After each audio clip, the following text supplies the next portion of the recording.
Tere kõigile ja tervitame teid saates Light Vehicles Big Changes, veebipõhisel Euroopa Tööjõuameti ELA korraldatud teabepäeval. Minu nimi on Ivan Mekinda ja ma töötan ELA infosüsteemide osakonnas ning täna olen ma teie moderaator.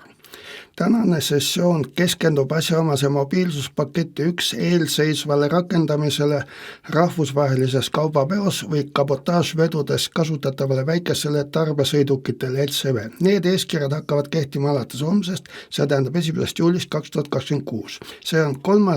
ja viimane sessioon sarjast, mille ELA on sel teemal korraldanud. Alustasime detsembris praktilise veebiseminariga, aprillis esitasime koostöös Iirimaa riigiasutustega üksikasjalikuma veebisessiooni, mis hõlmab selliseid konkreetseid aspekte nagu praamiühendusega seotud transport.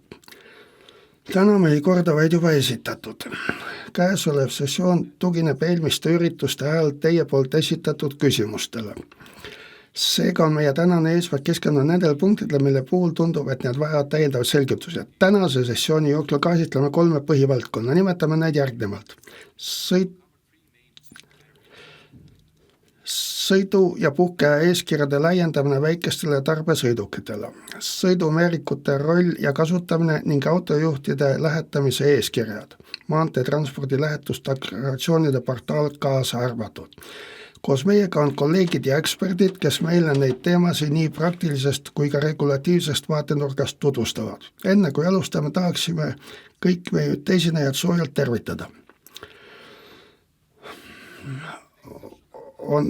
Täna sessiooni ametlikuks avamiseks tahaksin nüüd tervituseks sõna anda oma kolleegile Ivana Kaspik-Sobale koostöö tugiüksusest.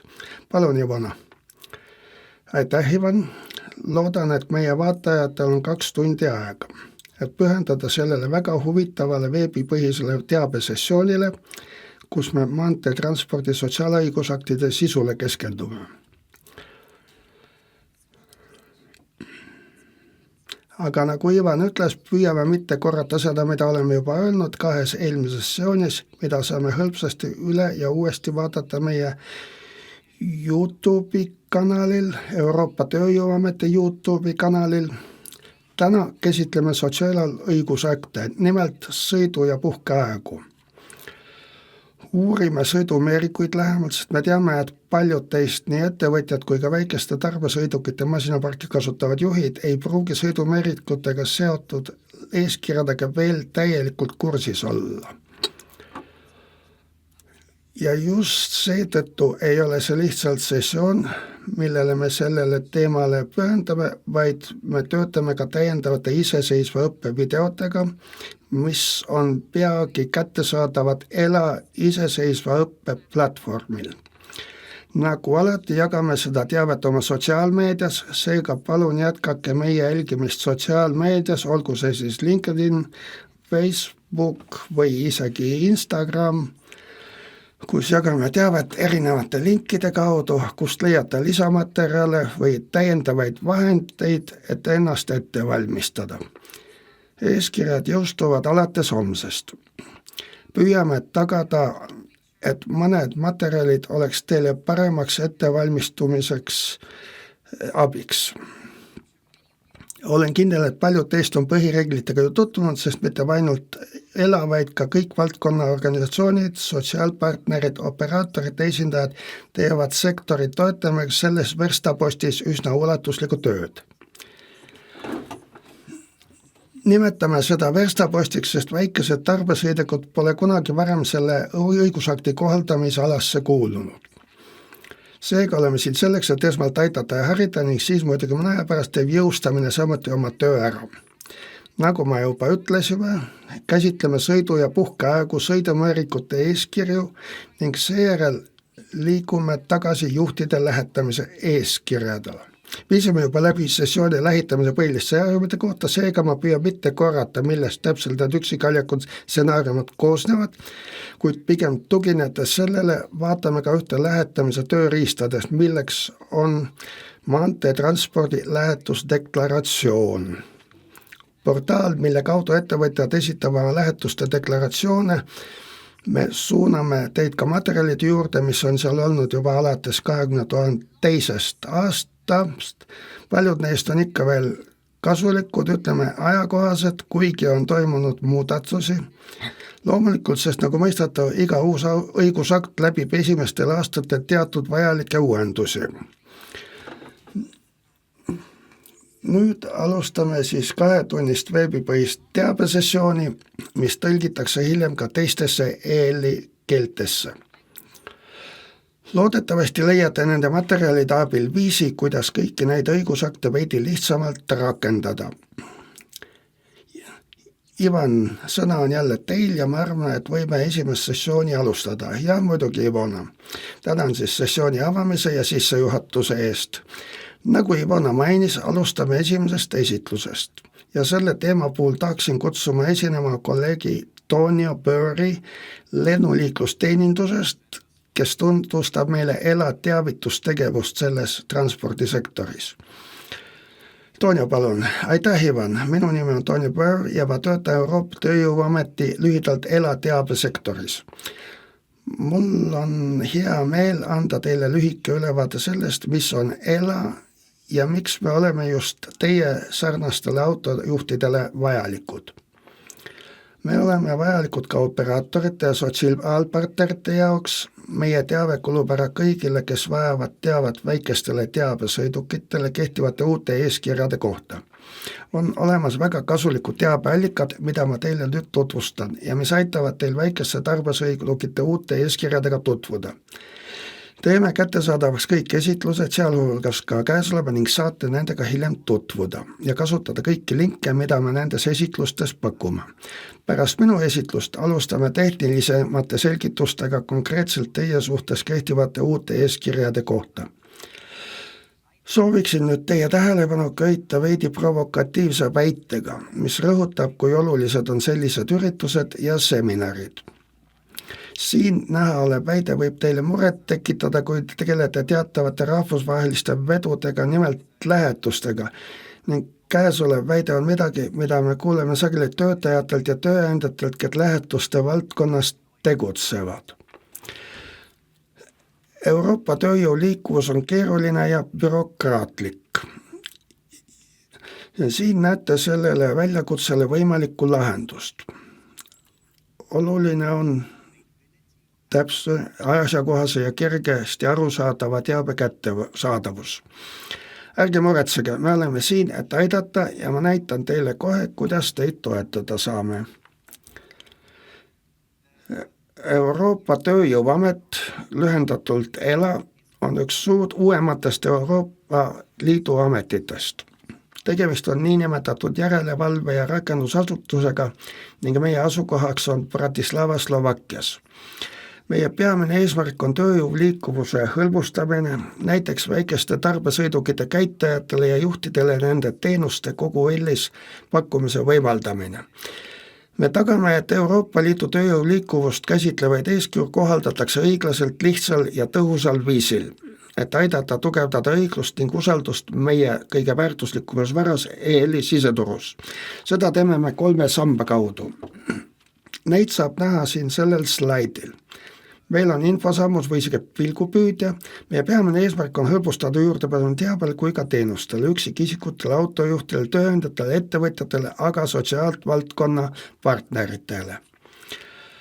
Nagu näete, on meie koostöösammas, see töötab liikmesriikide ja erinevate sisusrühmade ning ametiasutuse vahelist koostööd ja teabevahetust.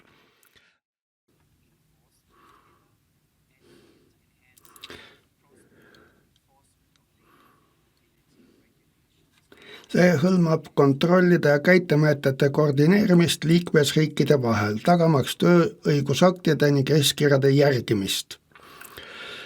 Vaatame lähemalt, mida me autojuhtide, ettevõtjate ja sotsiaalpartnerite heaks rahvusvahelise maanteetranspordisektoris teeme.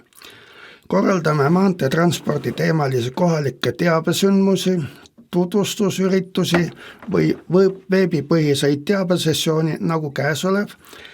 Nad võivad toimuda kohapeal veebis või erinevate liikmesriikides, kuid on alati suunatud autojuhtidele, ettevõtjatele, sotsiaalpartneritele ning hõlmavad erinevaid maanteetranspordi tööjõu liikuvuse aspekte, nagu näiteks esimese mobiilsuspaketi reeglid. Ja esimese Esimene mobiilsuspakett on see pakett, milles on sätestatud ka teie kui väikeste tarbesõidukite juhtide ja käitajate suhtes kehtivad eeskirjad. Seal on ka väga praktilised materjalid, mis aitavad teil neid eeskirju mõista. Need on koostatud meie varasema kampaania Road to Fair Transport raames. Kampaania raames jagatakse infolehti, mis käsitlevad väga olulist teemat, sõidu- ja puhkeaja eeskirju. See sisaldab lähetamist käsitlevat infolehte. Meil on teile samuti alates homsest väga oluline ja meil on neid infolehed olemas kõigis EL-i keeltes ning samuti mõnes asjakohases EL-i välises keeles. Neid saab meie veebilehelt tasuta alla laadida. Kui lõpsate sellel slaidil olevatel piltidel, suunatakse neid automaatselt vastavale allikale edasi, kuid palun pidage meeles, et kõik on kättesaadav tasuta ja saadaval paljudes erinevates keeltes. Sellel slaidilt võite samuti näha, et me arendame ja rakendame muid kasulikke tööriistu, mis on mõeldud ettevõtjate, autojuhtide ning sotsiaalpartnerite toetamiseks. Praegu töötame näiteks palgakalkulaatori kallal, mille eesmärk on läbipaistvuse tagamine lähetud autojuhtide suhtes kohaldatavat töötasu osas rahvusvahelises kaubaveos. Käesolevas sessioonis toimuvad hiljem teemakohased esitlused ka sõidu- ja puhkeaja muude tehniliste aspektide ning lähetamise kohta.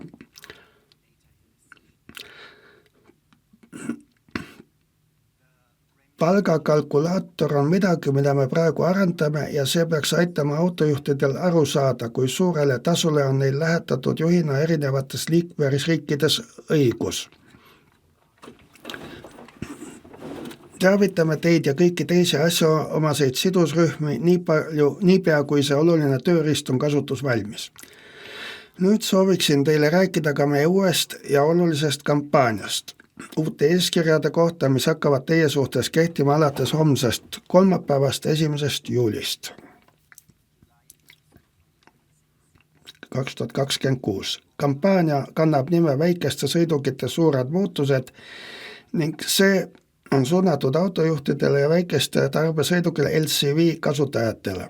Selle kampaania raames teavitame sõidu- ja puhkeaega puudutavatest kohustuslikest eeskirjadest, nutisõidumeerikute 2 versiooni kasutamisest ning juhtide lähetamisega seotud eeskirjadest. Kui klõpsate seal olevale linkile, suunatakse teil meie kampaania veebilehele, kus on palju kasulikku teavet eeskirjade ja nende kohaldamise kohta.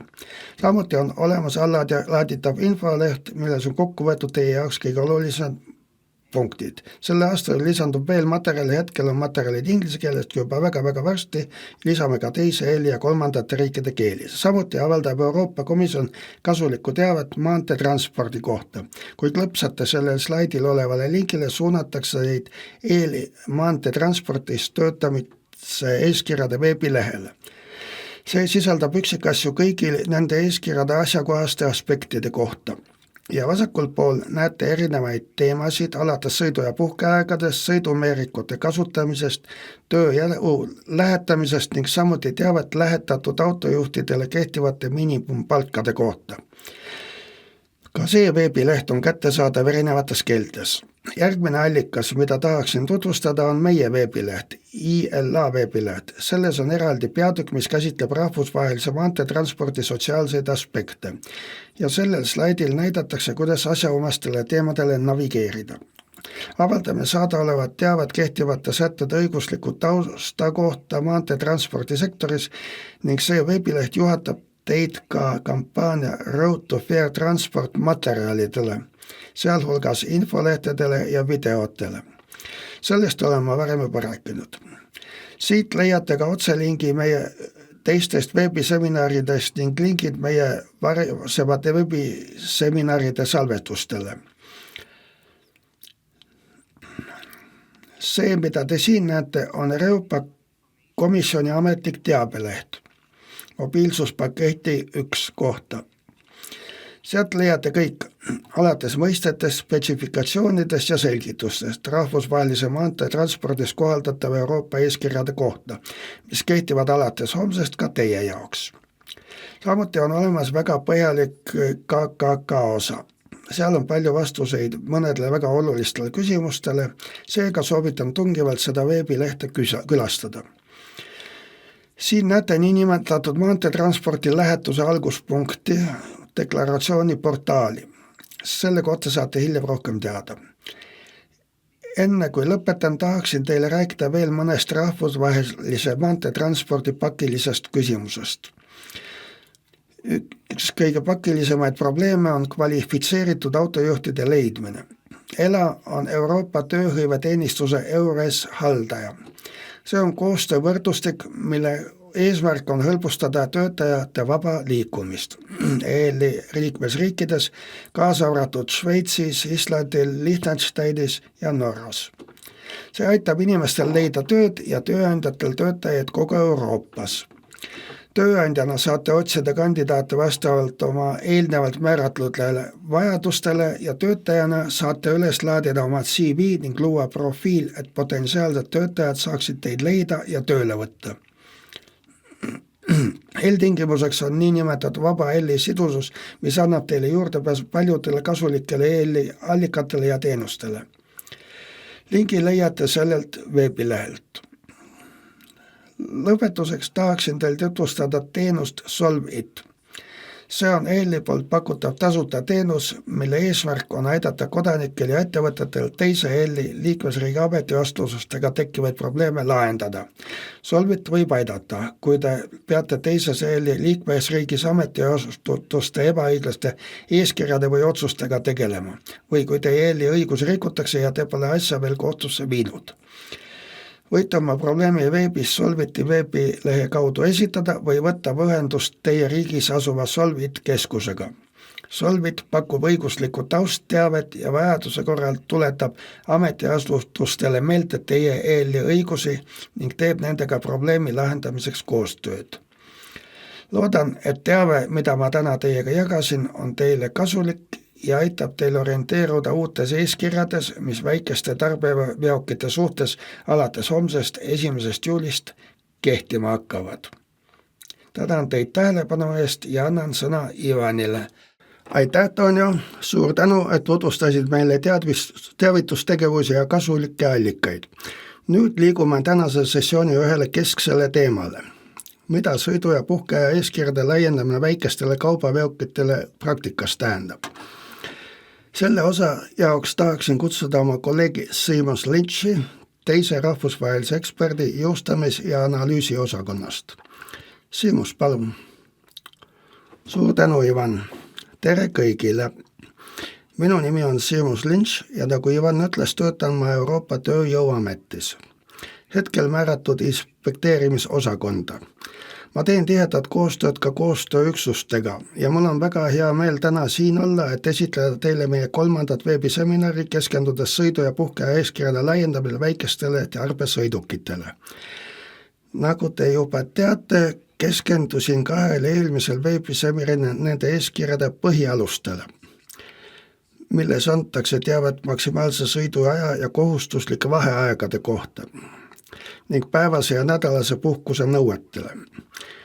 Nii et täna keskendun ma mõnedele teie poolt viimase 6 kuu jooksul tõstatatud küsimustele. Oleme seoses erinevate teemadega saanud palju päringuid ja küsimusi, nii et meil on siin sellel slaidil nimekiri, kus keskendume loomulikult 2 uuele nõudele, millest üks puudutab litsentsimist ning teine sõidu- ja puhkeaegu. Räägime ka väikeste tarbesõidukite maksimaalsest lubatud täismassist. Räägime veidi tasu eest veost, mis see täpselt on. Keskendun ka oma arvel tegutsemisele ja eranditele. Räägime veidi teekontrollides ja sellest, milliseid dokumente oodatakse juhtidelt, kui kontrollametnikud nad peatavad. Ja räägime veidi ka segaoperatsioonid ja konkreetsetest stsenaariumidest. Sellel slaidil näete loetelu kogu esitluse vältel ilmuvatest lühenditest. Ja muidugi võite seda slaidi kasutada igal ajal, kui otsustate, et tahate seda esitlust hiljem uuesti läbi vaadata, kui tekib küsimus, mida need lühendid tähendavad. Nii, nagu paljud teist ilmselt juba teavad, kuuluvad väikesed tarbesõidukid juba turule pääsemise eeskirjade kaudu operaatori litsentsinõuete kohaldamisalasse. Ja need on tegelikult kehtinud juba alates 21. maist 2022. Nii et oleme ühenduse litsentse puudutavate nõuete suhtes juba 4 aastat edasi liikunud. Väikeste tarbesõidukite kasutajad, kes soovivad rendisõidukuna või tasu eest rahvusvahelised kaubaveoga tegeleda, peavad seda dokumenti omama. Ja selle dokumendi väljastab iga liikmesriigi pädev litsentsi väljastav asutus operaatorile, kes on maanteetranspordiettevõtja kutse omandamiseks teatud nõuded ja tingimused täitnud.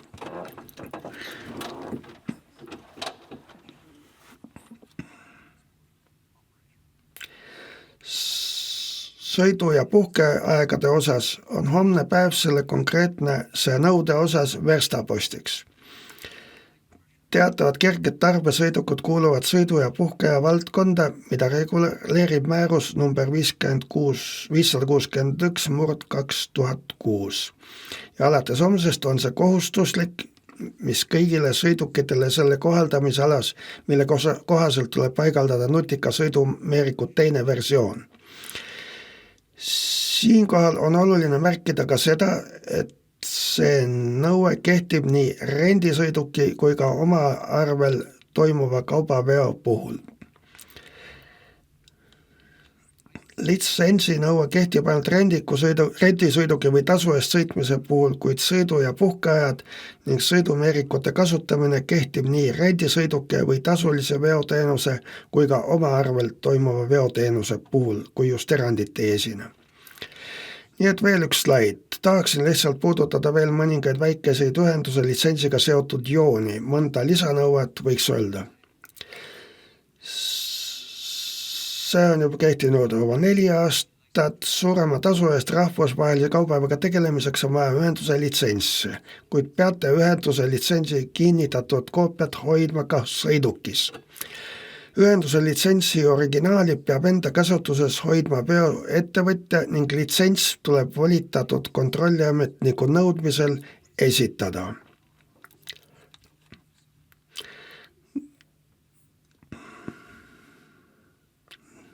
Nüüd räägime sõidu- ja puhkeaegadest ning sellest, millised sõidukid kohaldamisalasse kuuluvad.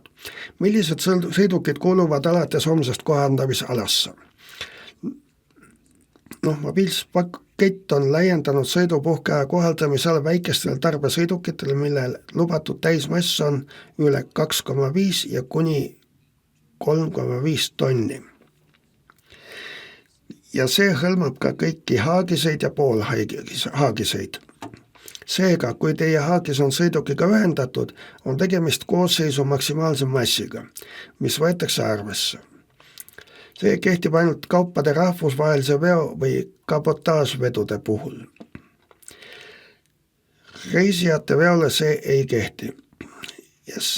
Ja see kehtib ainult Euroopa Liidus, kolmes Euroopa majanduspiirkonna riigis.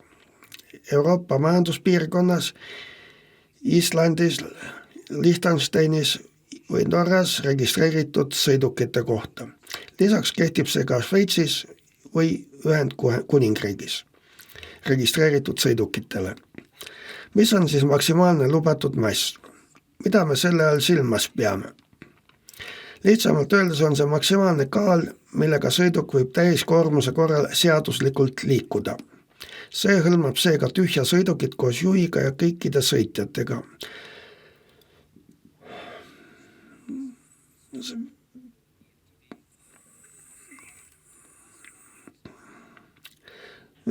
Veoseks võivad olla tööriistad, seadmed või mis tahes muu, mida see veab, pluss kütusemass. Kõik see hõlmab maksimaalselt lubatud massi.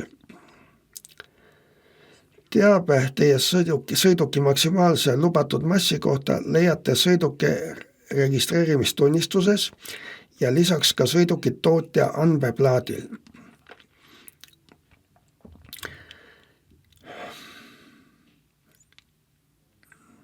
Enne kui ma sel slaidilt edasi liigun, tuleb veel üht olulist asja märkida. Nimelt on maksimaalse lubatud massi ületamine ebaseaduslik ja ohtlik ja võib kaasa tuua trahvi ja või reisi jätkamise keelu.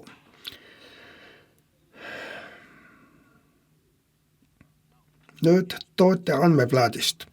Juhul, kui te ei tea, kuidas see välja näeb, siis selle võib leida uksesambal või mõnikord ka teie sõiduki kapoti all. See esimene number siin, see on, kui soovite, maagiline number, näitab teile, milline on sõiduki tehniliselt lubatav suurim täismass.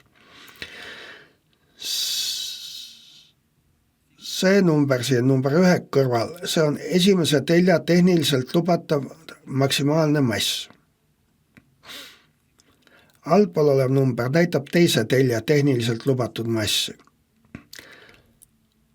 Sageli juhtub, et nende kahe arvu summa võib olla suurem kui maksimaalne lubatud mass, kuid see võimaldab paindlikkust. Mismoodi see paindlikkust võimaldab? Kui teie sõiduk on maksimaalselt koormatud, võite koormat jaotada oma äranägemise järgi igale teljele, kuid see on maksimum, mis ühel telgedest olla võib.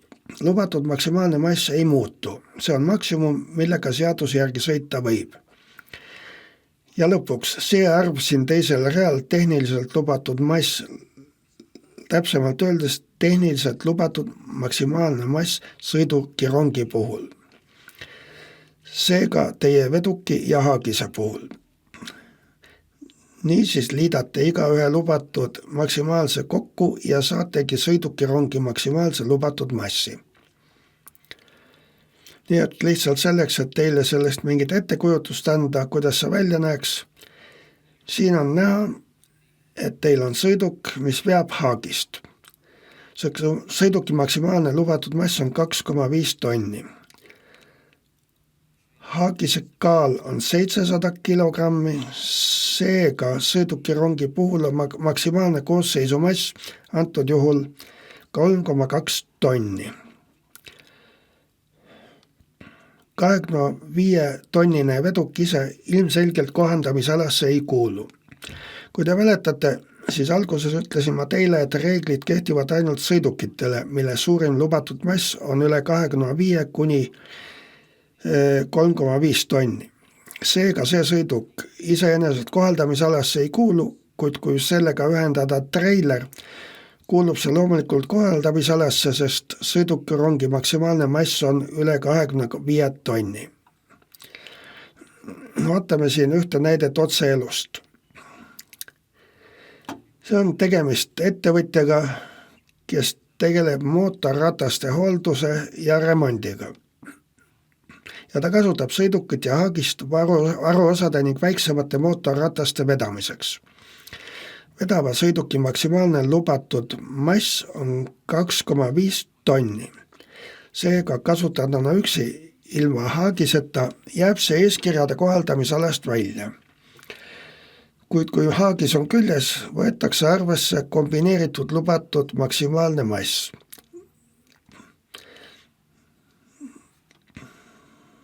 Nüüd aga tasu eest veost. Väike tarbesõiduk kuulub kohaldamisalasse, kui seda kasutatakse kas kõrgema tasu eest või omal arvel rahvusvaheliseks kaubaveoks. Ja nagu ma varem mainisin, kui just erandit ei esine, seega esmapilgul kuuluvad nii suurema tasu eest kui ka oma arvel vedu, sõidu ja puhkeaja eeskirjade kohaldamisalasse. Vaatleme siis seda erandit, millest kindlasti paljud teist juba kuuldud on, sest meil on selle konkreetse teema kohta palju küsimusi. Oma arvel tegutsemise küsimus ja selle suhtes lubatud erand. Jah, seal on spetsiifiline erand, kuid see on väga-väga selgesõnaline. On 2 kumulatiivset tingimust. Esiteks toimub vedu omal kulul. Ja teiseks, sõiduki juhtimine ei ole juhi põhitegevusala. Kui need 2 tunnust puuduvad, erandit ei kohaldata. Mis tähendab siis omal arvel? turule pääsu käsitleva määruse, nimelt 2009. aasta määruse number 1072 artikli 1 lõikes 5 on sätestatud 5 kumulatiivset kriteeriumi, mis peavad olema täidetud, enne kui vedu võib käsitada oma arvel toimima veona. Ma ei hakka neid 5 ju nüüd kõik ette lugema, eks ju. Minu plaan on teha see kõigile veidi lihtsamalt mõistetavamaks. Ma näitan teile näite oma arvel veost. Siin, sellel slaidil, on meil ettevõte, mis toodab terasest mööblit toiduainete tööstusele. Meil on töötaja, kes kasutab ettevõttele kuuluvat väikest tarbesõidukit pooleli olevate raamide teises liikmesriigis asuvale tsinkimistööde teostajale transportimiseks. Ta toob valmis raamid lõplikuks kokkupanekuks baasi tagasi.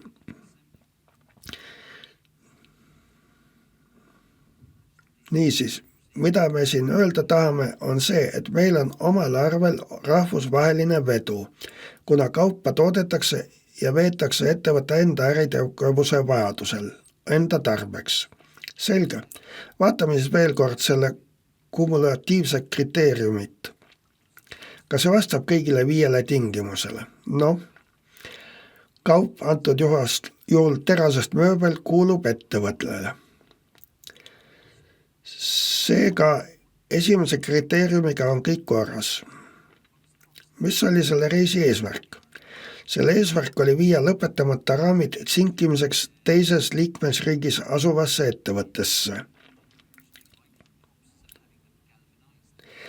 Seega ettevõte vedas kaupu väljaspoole ettevõtet oma vajadusteks. Teine kriteerium.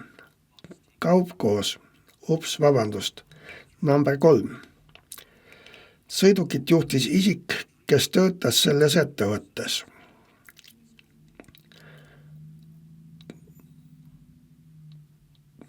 Kaupa vedanud sõiduk kuulus ettevõttele. Ja 5. kriteerium ütleb, et selline vedu on vaid täiendav osa ettevõtte kogu tegevusest. Teisisõnu, transport moodustas sellest protsessist vaid väikese osa. Täitis toetavat rolli ettevõtte üldises tegevuses, milleks on toidutööstusele mõeldud terasest mööbli tootmine. See ongi näide sellest, mis on omal arvel vedu. Aga see viib meid omakorda küsimuseni. Kas erand kehtiks siin? See sõltub sellest, kas sõiduki juhtimine oli selle isiku põhitegevuseks. Praegu ei ole üheski konkreetses määruses sätet, mis määratleks juhi põhitegevuse, eks? Direktiivis 2022 number 2561 on üks põhjenduslause, mis viitab sellele, et üldiselt ei peeta autojuhtimist juhi põhitegevuseks, kui selle osakaal on väiksem kui 30% jooksva kuu tööajast. Me ei tea küll, kuidas lähenetakse igas erinevas liikmesriigis. See võib liikmesriigiti erineda, kuidas nad seda rakendama hakkavad. Soovitaksin, et kuna teie ettevõtjad ja juhid ilmselt te mõtlete praegu, kuidas seda kindlaks teha. Võib-olla oleks abiks teie tööleping. Võiksite selle koopiat kaasas kanda. See võib anda mingi aimu sellest, milline on asjaomase töötaja peamine funktsioon või millised ülesanded on sellele töötajale määratud. Kuid ma soovitaksin tugevalt, et peaksite endale selle liikmesriigi kohta, kus kavatseda tegutseda, selgeks tegema, milline on selle liikmesriigis kriteeriumid, mille alusel otsustatakse, kas autojuhtimine on sõidukijuhi põhitegevus. Sest see on keeruline ja saab olema väljakutseks mitte ainult teile kui operaatoritel juhtidele, aga kindlasti ka kontrolliametnikele. See toob mind teie kontrollide juurde. Liikluskontrolli käigus peavad juhid esitama andmed, mis puudutavad nende tegevust mitte ainult kontrollipäeval, vaid ka sellele eelneva 56 päeva jooksul. Iga päev peab olema arvestatud. On selge, et tegevused kuni tänaseni 30. juunini 2026 kohaldamisalasse ei kuulu. Seega väikeste tarbesõidikute juhtidelt, keda homme 1. juulil 2026 kontrolli eesmärgil peatatakse, ei tohiks nõuda eelmise 56 päeva andmete esitamist. Nüüd tahaksin sellele siiski ühe väikese märkuse lisada.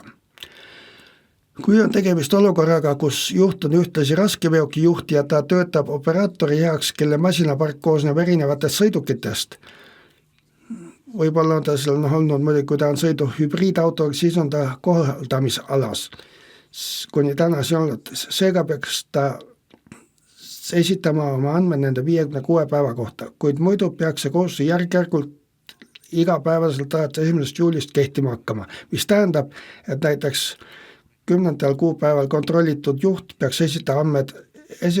kuni 10. kuupäevani kaasa arvatud. Mida täpselt peavad need andmed hõlmama? No ilmselt peavad nad hõlmama sõiduaega, muud tööd ja kättesaadavuse perioode, vaheaegu ning puhkust. Kõik need on tegevused, mida juht igapäevaselt teostab. Ja loomulikult ei ole see probleemiks neile autojuhtidel, kes sõidavad iga päev, sest nad kasutavad sõiduveerikuid ja nende juhikaart on sisestatud, seega need salvestatakse automaatselt kaardile. Kuid aeg-ajalt autojuhtimisega või ehk mitmesuguste tegevustega seotud juhid on mõnel päeval kohaldamisalast väljas. Mõnel päeval mahuvad sinna sisse. Ja selline kohaldamisalast väljapoole jääv töö või sõitmine võib loomulikult juhtuda, kui nad on sellest sõidukist eemal. Näiteks ei kuulu kohaldamisalasse järgmised juhtumid. Siseriiklike operatsioonide läbiviimine. Töö, mis jääb kohaldamisalast välja, võib toimuda kontoris või laos. Ka see tuleb registreerida, samamoodi kui ka sõiduaeg teatud kohani, mis ei ole tööandja asukoht või sealt tagasi operatiivkeskusesse või juhi koju, et sõiduk üle võtta või määruse kohaldamisalasse jätta. See tuleb registreerida. Lisaks tuleb registreerida ka haiguspuhkused ja iga-aastased puhkused. Saate sellest veidi rohkem teada minu kolleegi esitlusest, mis jätkab sõiduveerikute teemal, kuidas neid registreerimisi tuleb teostada. Kuid segatoimingute puhul nii kohaldamisalasse kuuluvate kui ka sellest väljapoole jäävate osas, ma pean silmas määrus 561/2026 ning või kaubandus- ja koostöölepingu kohaldamisala ja sellest väljapoole jäävad valdkondi. Kaubandus- ja koostööleping on kõigile, kes veel ei tea, leping Euroopa Ühenduse ja Ühendkuningriigi vahel. Kohaldamisala hõlmab põhimõtteliselt kõiki rahvusvahelisi operatsioone, mis teostatakse järgmise geograafilise piirkonna riikide vahel. EL, Island, Liechtenstein, Norra, Šveits ja Ühendkuningriik. Näide kohaldamisala väljaspoole jäävast operatsioonist oleks riigisisene operatsioon. Seega juhul, kui juht teostab segatüüpi sõite, kasutades kas sama sõiduki, kui ta kasutab sõidumeerikutega varustatud sõidukut ja teostab kohaldamisalast väljapoole jäävad toimingut, soovitatakse juhikaart sisestada või jätkata selle kasutamist ja valida seisund kohaldamisalast väljas. Seisundid kohaldamisalast väljas selgitatakse teile hiljem Arturi esitluses sõidumeeriku ja selle kasutamise kohta. Lisaks peaks juht selle sõidu ajal registreerima pidurdusi ja puhkepause, muud tööd nagu laadimine ja mahalaadimine või kättesaadavus selle ajavahemiku jooksul. Ta teeb seda nuppude abil, nagu ma teile eelmises sõiduveerikute teemalises veebiseminarides näitasin. Samuti tuleb märkida, et ajavahemik, mis on registreeritud sõiduna väljaspool kohaldamisala, käsitletakse muu tööna. Seega ei arvestata seda teie päevase ega nädalase sõiduna, see käsitletakse nagu muud tööd. Kui juht teostab mitmesuguseid töid ja kasutab sõidumeerikute sõidukit kohaldamisalast välja jäävaks toimingus näiteks riigisisese operatsiooniks, peaks ta selle toimingu järgmisel korral, kui ta oma juhikaardi sõidumeerikuse sisestab, käsitsi sisestamise teel registreerima. Seda selgitatakse veel kord hilisemas esitluses. Nüüd tekkis meil jälle hulgaliselt küsimusi tühisõitude kohta. Loodan, et suudan selle konkreetse probleemi lahendada just selle slaidi abil. Nii, esimene näide, mida ma teile tutvustan, on rahvusvaheline operatsioon. Seega hommikul sõidab juht operaatori baasist välja ja ta sõidab tühjalt liikmesriigi siseselt teise asukohta. Ta laadib kaubasaadetise, mis on mõeldud rahvusvaheliseks kohaletoimetuseks teise liikmesriiki. Minu senistest sõnadest on teile juba selgunud, et see on rahvusvaheline operatsioon on kohaldamisalas. Aga meil on tulnud palju küsimusi selle kohta, kuidas on lood sellele rahvusvahelise operatsiooni eelneva tühisõiduga. Vastus on, et ka see kuulub kohaldamisalasse. Seega peaksite kasutama oma sõidumeerikut ja hoidma oma juhikaarti sees alates selle tühisõidu algusest. Nüüd esitan teile näite segatoimingutest ühe ja sama päeva jooksul. Taas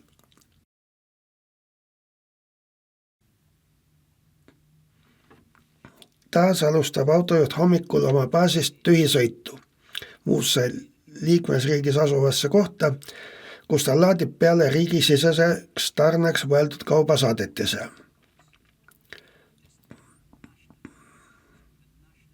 Seega on tegemist riigisisese operatsiooniga ja pärast selle saadetise kohale toimetamist jätkab juht tühisõitu teise sihtkohta, mis asub liikmesriigis, kus ta laadib peale teise, kuid seekord rahvusvaheliseks kohale toimetamiseks mõeldud kaubasaadetise.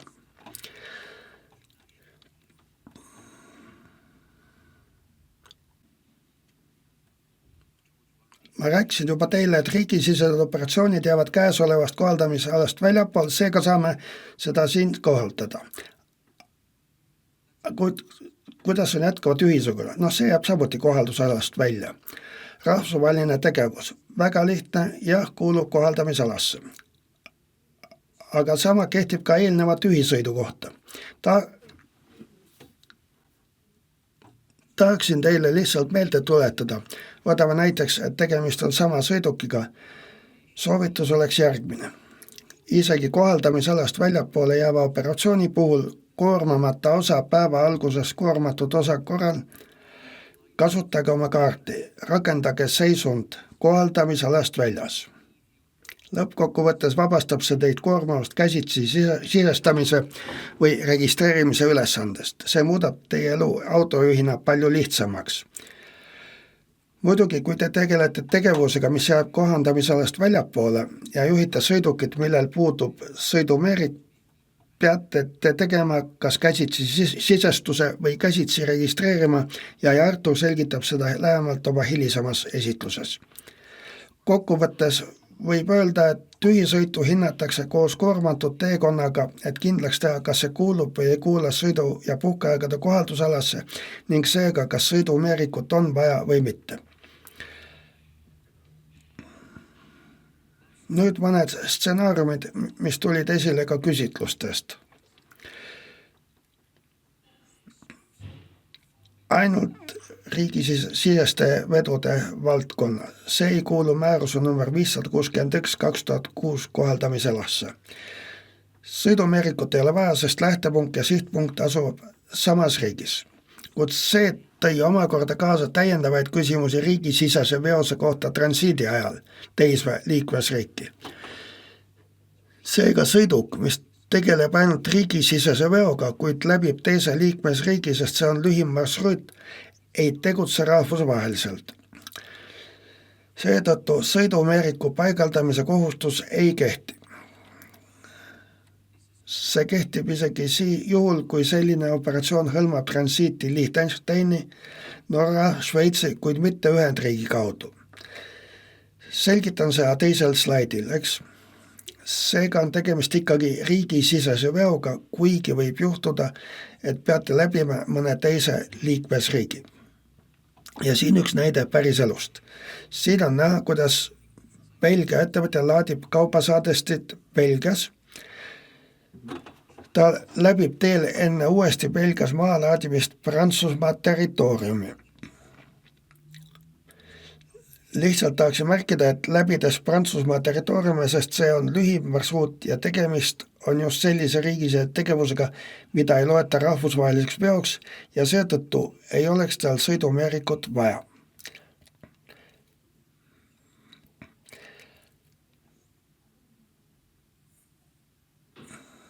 Mis puutub Iirimaa ja Ühendkuningriigi olukorda, siis Iirimaa Vabariigis registreeritud väike tarbesõiduk teostades operatsiooni, mis algab ja lõpeb Iirimaa Vabariigis, kuid transiidina läbib Ühendkuningriigi, peab sõiduk olema varustatud sõidumeerikuga. Sama kehtib ka Ühendkuningriigis registreeritud väikeste tarbesõidukite kohta, mis tegelevad vedudega, mis algavad ja lõpevad Ühendkuningriigis, kuid hõlmavad transiiti Iirimaa Vabariigi kaudu. See on kaubandus- ja koostöölepingu kohane eeskiri. Nii näeb see välja. Teil on Iirimaa Vabariigist pärit autojuht, kes laadib kauba Droghedas. Toimetab need Donegali, kuid läbib teel Põhja-Iirimaa.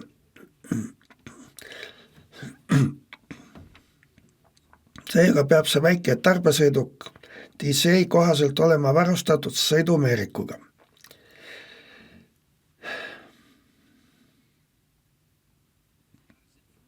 Nii, minu poolt on kõik. Arvasin, et mul on veel üks slaid, aga suur tänu. Loodan, et see oli teile kasulik. Nüüd annan sõna Ivanile. Tänan. Tänan sinusele põhjalik projekteesitud, sa mainisid juba, et meil on võimalus näha veel üht esitlust, mis selgitab, kuidas tuleks juhi tegevust sõidumeerikutele salvestada.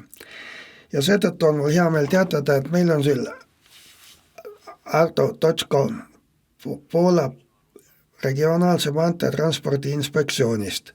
Arto.com maanteetranspordi inspektor ja tutvustab meile sõidumeerikuid kui vahendid, millega kehtivaid eeskirju jõustada ning selgitab, kuidas neid kasutada. Arto, kas sa kuuled meid? Kas sa kuuled mind? Ja me kuuleme sind. Ja ma kuulen ja näen sind. Minu nimi on Arto Toško, olen Poola maanteetranspordi inspektor. Ja täna tahaksin teile anda praktilise ülevaate sõidumeerikutest ja selgitada, et need on palju enamat kui lihtsalt sõiduaega arvestavad seadmed. No, meil on selleks aega vaid umbes 20 minutit, seega ei saa see olema põhjalik koolitus. Eesmärk on, et selle sessiooni lõpuks teaks sõidumeerikute valdkonda algaja ligikaudu, kuidas sellega toime tulla, kuidas seda homme LCV-s kasutab ja teab, et teatud punktid vajavad täiendavat tähelepanu. Seega alustame sõidumeerikute otstarbest. On mitu põhjust, miks seadusandja otsustas sõidumeerikuid kohustuslikult rakendada. Esimene ja kõige olulisem neist on liiklusohutus. Väsimus mõjutab juhi keskendumisvõimet, reaktsiooni aega ja otsustusvõimet. Töösõidukite puhul võivad kokkupõrge tagajärjed olla eriti tõsiselt. Seega vähendavad sõidu- ja puhkeaegu käsitlevad eeskirjad seda ohtu. Samas, kui sõidumeerik annab teavet selle kohta, kas neid eeskirju on järgitud. Teiseks, aus konkurents. Nagu me teame, on maanteetransporditurg väga konkurentsitihe ja rangelt reguleeritud suure hulga operaatoritega. Et aidata luua neile kõigile võrdsed tingimused, salvestavad sõidumeerikud sõidukite kasutamise kohta laiaulatuslikke andmeid. Need dokumendid tõendavad kehtivate eeskirjade järgimist. Kolmandaks, juhi kaitse. Ilma sõidumeerikuteta võivad juhid sattuda surve alla sõita kauem ja lühendada oma puhkepause või registreerida tööaega valesti. Sõidumeerik loob objektiivse andmestiku, mida ei saa operaatori poolt eelistatud sündmuste versiooniga lihtsalt asendada. Need andmed annavad usaldusväärset teavet selle kohta, kui palju tööd on juht teinud. Lõpuks on see ka vahend kontrollimiseks vajalike tõendite kogumiseks. Sõidumeerikute andmed võivad hõlmata mitte ainult sõidu- ja puhkeaegade marsruute, vaid ka õigust pääseda transporditurule, autojuhtide lähetamist ja muid nõudeid. Kuigi sõidumeerik ei suuda vastata kõigile küsimustele, mis võivad olla jõustamisasutustele olulised, pakub see usaldusväärseid kronoloogiliselt registreeritud tõendeid selle kohta, kuidas sõidukit kasutati ning juhi tegevuste kohta. Kokkuvõtteks võib öelda, et sõidumeerik on abiks turvalisuse tagamisel ja toeks ausale äritegevusele, sõidujuhtidele ning samuti ka täitevasutustele. Vaatleme sõidumeerikute tehnilisi aspekte lähemalt. Sõidumeeriku süsteemi kõige silmatorkavam osa on sõiduki kabiini paigaldatud sõidukiseade ehk VU. See on süsteemi keskne komponent. Ka kogub andmeid kõigilt teistelt komponentidelt. Selle eesmärk on selle teavet töödelda ja salvestada nii seadme sisemällu kui juhi kaardile. Praegu pakuvad 2 tootjat niinimetatud G2V2 tüüpi nutikaid sõidumeerikuid, mida saab uue õigusakti kohaselt kasutada rahvusvahelistel vedudel osalevad LCV-des. Esipaneelid erinevad veidi üksteisest, kuid erinevused on suhteliselt väikesed. Seade, see tähendab sõidukiseade on varustatud ekraaniga. Selle vasakus ülemises nurgas on näha juhi hetketegevus, nagu seda on sõidumeerik registreerinud. Samuti toimib see juhi ja seadme vahelise peamise liidesena, mis võimaldab juhil menüüs liikuda ja teatud toiminguid sisestada, väljatrükke teostada. Siin kuvatakse ka kõik avatud rikete ja hoiatustega seotud teated ning sündmused. Samuti võib ekraanile ilmuda teave juhile kehtestatud ajaliste piirangute kohta. Eriti väikeste tarbesõidukite puhul, kui sõidukiseade ei ole paigaldatud juhi väätevälja, tuleb juhi armatuurlauale paigaldada täiendav märgutuli, et juht teaks, kui sõiduki seadmes kuvatakse teateid, kuigi ta neid näha ei saa. Tavaliselt on ekraani parema pool allalaadimise ja kalibreerimise pesa. Seda kasutavad volitatud töökojad perioodiliste ülevaatuste ja kalibreerimiste käigus ning transpordiettevõtted ja järelevalveasutused sõidumeerikult andmete allalaadimiseks. Esipaneeli paremal küljel asub printer, mis võimaldab juhil väljatrükke teostada. Tulen väljatrükkide teemale tagasi esitluse hilisemas osas. Ekraani all asuvad navigeerimisnupud võimaldavad juhil menüüs liikuda ja sõidumeerikute erinevaid funktsioone kasutada. 2 täiendavat nuppu, millel on numbrid 1 ja 2, võimaldavad juhil oma tegevusi valida. Nuppu 1 kasutab rooli taga istuv juht, samas kui nuppu 2 kasutab kaasreisija istmel istuv teine juht. Sõiduki liikumise ajal registreerib sõidumeerik asjaomased toimingud automaatselt. Kui sõiduk seisab, peab iga juht siiski sobiva tegevuse käsitsi valima. Lõpuks on seal 2 kaardipesa. Esimene pesa vasakul on mõeldud juhile, pesa 2 on mõeldud teisele juhile mitmeteks olukordadeks. Kui sõitjad vahetavad kohti, tuleb ka nende kaardid sõidumeerikus ümber vahetada. Sõidumeerik on palju edamad kui lihtsalt sõidukiseade. See on mitmest komponendist koosnev süsteem, millest igaüks täidab erinevat funktsiooni. Olen juba maininud sõidukiseadme keskset rolli. Nüüd tutvustame lühidalt teisi komponente, et selgitada, kuidas sõidumeerikute süsteem tegelikult tervikuna toimib. Liikumisandur, mis on tavaliselt paigaldatud käigukasti korpusele, tuvastab käigukastis olevate komponentide pöörlemise, elektriimpulsid sõiduki seadmesse ning signaalide põhjal mõõdab sõidumeerik selliseid parameetreid nagu sõiduki liikumine, läbitud vahemaak, kiirus ja kiirendus. Mõnedes väikestes tarbesõidukites, eriti vanemates mudelites, ei ole liikumisandurit võimalik paigaldada, sest tootja lihtsalt ei näinud sellist vajadust ette ja selleks pole ruumi. Siis võib kasutada niinimetatud mini-adapterit. Seejärel paigaldatakse liikumisandur adapterisse ja adapter saab asjakohase teabe sõiduki liikumise kohta sõiduki elektroonilisest süsteemist.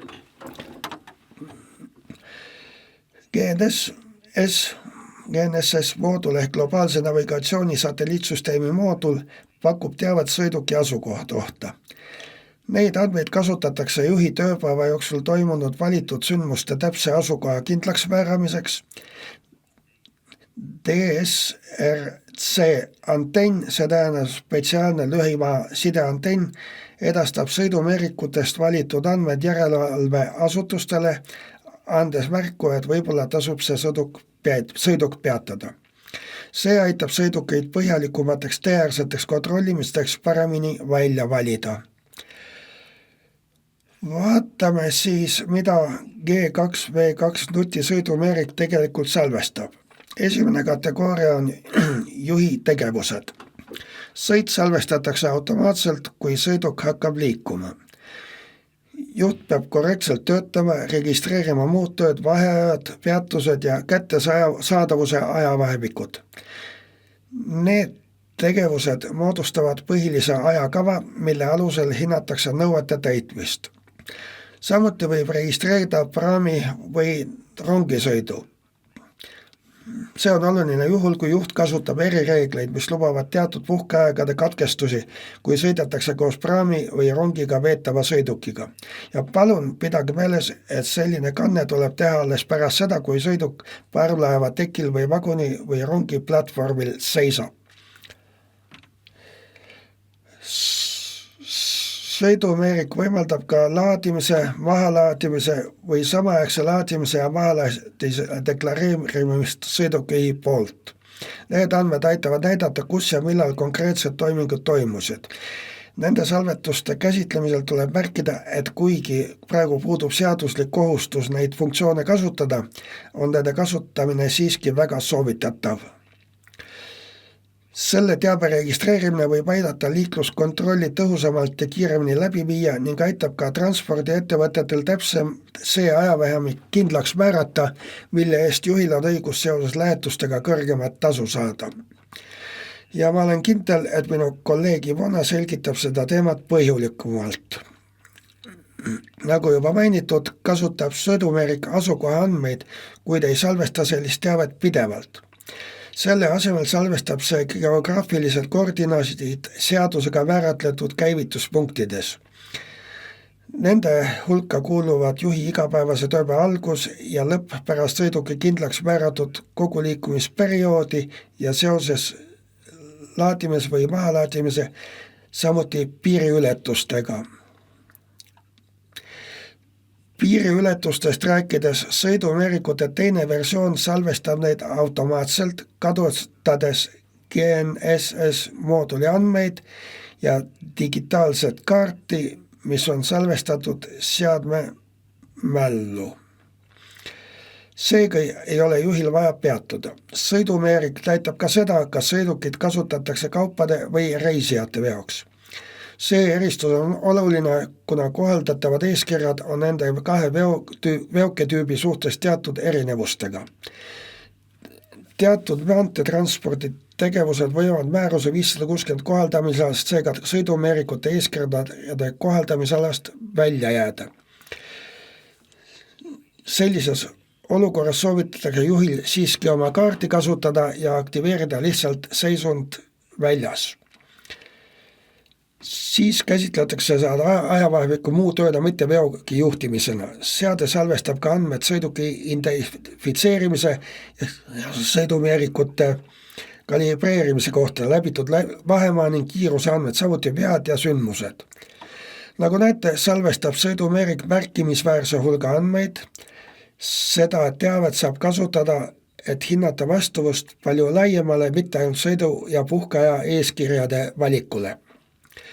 Sõidumeerikute kasutajad ja järelevalveametnikud räägivad loomulikult paljusid erinevaid keeli.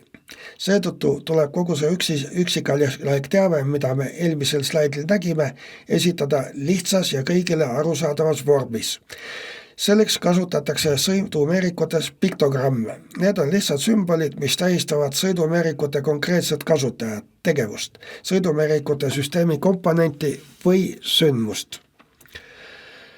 On mitukümmend erinevat piktogrammi või piktogrammide kombinatsiooni. Juhtidele kõige olulisemad on need, mis kajatavad nende tegevust ja mida me ekraanil näeme. Need on sõiduga seotud. Kujutatud rooliratas, muu töö, ristatud haamrid, pidurid või puhkus, voodisümbol ja kättesaadavuse periood, diagonaaljoodega ruut. Piktogramme on veel palju rohkem. Lihtsalt mainin seoses teie juhikaardiga, et praami või rongi ülesõit, mille sümboliks on parvlaev, ülespoole suunatud nool tähistab laadimist, allapoole suunatud nool tähistab mahalaadimist, küsimärk tähistab teadmata tegevust. Seega ei ole seda tegevust juhikaardil deklareeritud. See tähendab, et juhil peab olema selleks deklareerimata perioodiks mõni muu tõend oma tegevuse kohta. See töö jätab täiesti väljapoole kohandamisala, mis on selgelt märgitud ka kaardimälus. Mõnede piktogrammide puhul esinevad samasugused nii ekraanid kui väljatrükkidel analüüsi tarkvaras. Seega on nende õppimine kasulik ja neid võib kasutada sõidumeerikute süsteemi ühise keelena. Me näeme väljatrükkidega seotud slaidi. Kui on olemas üks väljatrükk, siis on ilmselt ka teisi väljatrükke. Need võimaldavad juhikaardil või sõiduki seadmes registreeritud andmete paberväljatrükki. Seega on neil väljatrükkidel 2 allikat. See võimaldab juhil või korrakaitseametnikul juhi tööaja eeskirjade järgimist või sõidumeeriku tehnilist teavet kiiremini hinnata. Sõidumeerik suudab väljastada mitu liiki väljatrükke. Juhi poolt kõige sagedamini kasutatav on igapäevane väljatrükk tegevustest, mis on salvestatud juhikaardile. Seega on tabelis esimesena loetletud erakordsed ja ettenägematud asjaolud, mis ei sõltu juhist. Juht peab sõidu- ja puhkeaja eeskirju eirama. Ta peab asjakohase väljatrüki tegema hiljemalt sobivasse peatuskohta jõudmisel. Juht peab selle väljatrüki tagaküljele käsitsi kirjutama ka põhjus, miks ta ei saanud eeskirju järgida. Kiire praktiline näpunäide algajatele, kuidas sellist väljatrükki teha. Palun vajutage lihtsalt nuppu OK, kuni printer hakkab printima. Sõidumeerikute tarkvara versioonist ja seadistusest võib täpsene vajutuste arv sõltuvalt sellest erineda, aga tavaliselt tuleb seda vajutada 4 või 5 korda. Muud väljatrükid, näiteks tehnilised andmed, mida töökoja tehnikud ja täitevametnikud tavaliselt kasutavad. Samuti võib väljatrükil olla näidatud sõiduka kiirus. Sõidumeerik salvestab seda teavet pidevalt ja paljudes liikmesriikides on võimalik sellise väljatrüki põhjal juhile trahv määrata. Lisaks on veel vead ja sündmused, see on teist tüüpi väljatrükk, kuid neid on veel palju. Sõidumeerikute nõuete täitmine ei lõppe sõiduki baasi tagastamisega. Ettevõte peab andmeid regulaarselt alla laadima ja analüüsima. Andmete laadimise tulemusena luuakse digitaalne fail, mis sisaldab juhikaardi ja sõiduki seadme andmeid. Neid faile tuntakse üldiselt DDD failidena, D tähendab siin deltat ning need sisaldavad digitaalset allkirja, mis aitab nende autentsust ja terviklikkust kontrollida. Juhi auto andmete allalaadimiste vaheline maksimaalne ajavahemik on 28 päeva ning sõiduki seadme puhul 90 päeva. Kuid need on maksimaalsed ajavahemikud, mitte soovitus viimase päevani oodata. Aga loomulikult võite seda ka varem teha. Seega laadige kõigepealt alla nii kaardi kui sõiduki andmed, kasutades selleks sobivat seadet. Seda võite teha ka kaugteel. Selleks on alati vaja ettevõttekaarti. Teiseks, analüüsige faile spetsiaalse tarkvaraga, et tuvastada võimalikke rikkumisi, lünku, kahtlaseid juhtumeid või korduvaid vigu. Kolmandaks, tegutsege. Rääkige juhiga, selgitage välja põhjus, parandage protseduuri ja vajaduse korral muutke töökorraldust. Andmete allalaadimine ilma tulemuste põhjal meetmeid võtmata ei ole tõhus toimimissüsteem. Lõpuks hoidke originaalfaile turvaliselt vähemalt 12 kuud ja kaitske neid kaotsi mineku eest ning hoidke edasiste kontrollide jaoks kättesaadaval. Soovitatav protsess on järgmine: allalaadimine, analüüsimine, tegutsemine ja hoiustamine. Kuna väikeste tarbesõidukite suhtes kehtivad eeskirjad riigisiseste vedude puhul ei kehti, kujuneb segavedude registreerimine selliste sõidukite autojuhtidele tõenäoliselt üheks peamiseks praktiliseks väljakutseks. Seega võib juht praktikas sageli kohaldamisalasse kuuluvalt töölt järgmisel päeval kohaldamisalast väljapoole jäävale tööle üle minna, naasta kohaldamisalasse jääva töö juurde ja nii edasi. Vaatame siis seda lihtsamat stsenaariumi, mis sekundi pärast slaidile ilmub. Esimesel päeval töötab juht rahvusvahelise veose autojuhina. Seega hakkavad talle alates homsest kehtima sõidu- ja puhkeaja eeskirjad. Seetõttu peab ta selle sõidumeerikutega registreerima. Teisel päeval osaleb ta kodumaises veos. Seega ei juhtu kuuluda kohastamisalasse, kuid nagu Seamus mainis, soovitame meie jõustajat kasutada kaarti igal juhul. Kui tegemist on sama sõiduki ja seal on sõidumeerik, jätke kaart sisse ja deklareerige lihtsalt seisund kohaldamisalast väljas. Nii säästab see teie aega, proovides andmeid käsitsi sisestada, võib see olla mõnikord väga koormav, sest käsitsi sisestamine võib jaguneda mitmeks segmendiks, kui selle juurde pöördume kohe tagasi. Kolmandal päeval osales juht taas rahvusvahelises veos. Ta kuulub kohaldamisalasse. Ta peab oma tegevuse sõidumeerikute abil registreerima. Kolmandal päeval kõnnib ta laos ringi. Neljandal päeval muidugi. Ka siin laos ei ole sõidumeerikut. Ta ei saa oma kaarti jätta ja deklareerida kohandamisalast väljas. Seega kolmandal päeval võtab ta kindlasti sõidumeerikus kaardi välja. 5. päev. Jälle tagasi kohaldamisalasse jääva töö juurde. Ja sel päeval võib juhtuda, et teil toimub kontroll. Seega selles etapis on tal seaduslik kohustus selle päeva, kuid ka eelmise 56 päeva kohta tõendit esitada. Seega peaks andmestik moodustama järjepidava ja usaldaväärse ajakava. Lünki olla ei tohi. Seega on mitmeid viise, kuidas kohaldamist alast väljapoole jäävaid tööperioode registreerida ja dokumenteerida, et täita kõik lüngad juhi tegevuses, mis kaardil puuduvad. Ja sellel slaidil näeme neid kõiki. Seega on juhi kaardi andmed peamine teabeallikas. Kui jätate oma kaardi sõidumeerikute riigisisese veo ajal sisse, siis ei pea midagi muud tegema. Kõik on seal olemas ja ainult juhul, kui seal on lünk, pöördub Korrakaitseametlik täiendava teabe ja täiendavate tõendite saamiseks teie juhi poole. Üks viis puuduva kandelünga täitmiseks on teha käsitsi kanne. See on kõigi digitaalsete nutikate sõidumeerikute funktsioon. Niisiis, kui naasete töölt, mis ei kuulu kohaldamisalasse ja panete kaardi tagasi sõidumeerikusse, küsib sõidumeerik teilt, mida te tegite ajavahemikul, mil kaart oli sõidumeerikust väljas. Ja seda saate teha vaid üks kord, ainult selles etapis. Kui te sõidate välja ei anna sõidumeerik teile enam teist võimalust seda perioodi deklareerida ja teil jääb see küsimärk lihtsalt deklareerimata ajavahemikuks. Veel üks võimalus puuduvate andmete täitmiseks on tegevuste tõendamine paberkandjal dokumendiga, kuid selle dokumendi teatud piiranguks on võimalus deklareerida ainult üks tegevus. Selle väljastab ettevõte ja allkirjastatakse mõlema juhi ja ettevõtte esindaja poolt, kuid siia võib märkida vaid ühe tegevuse, mis tähendab, et kui tuleb deklareerida pikem periood, on selliseks ajavahemikuks nõutav 5 või veel rohkem sellist tunnistust.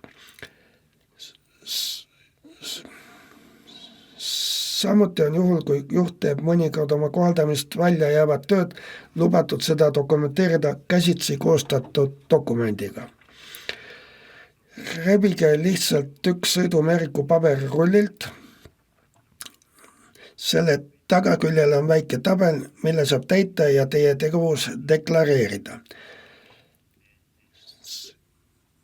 Samuti tuleb märkida, kelle väljatulek see on, seega oma eesnimi, perekonnanimi ja kuupäev, millise päeva kohta see on.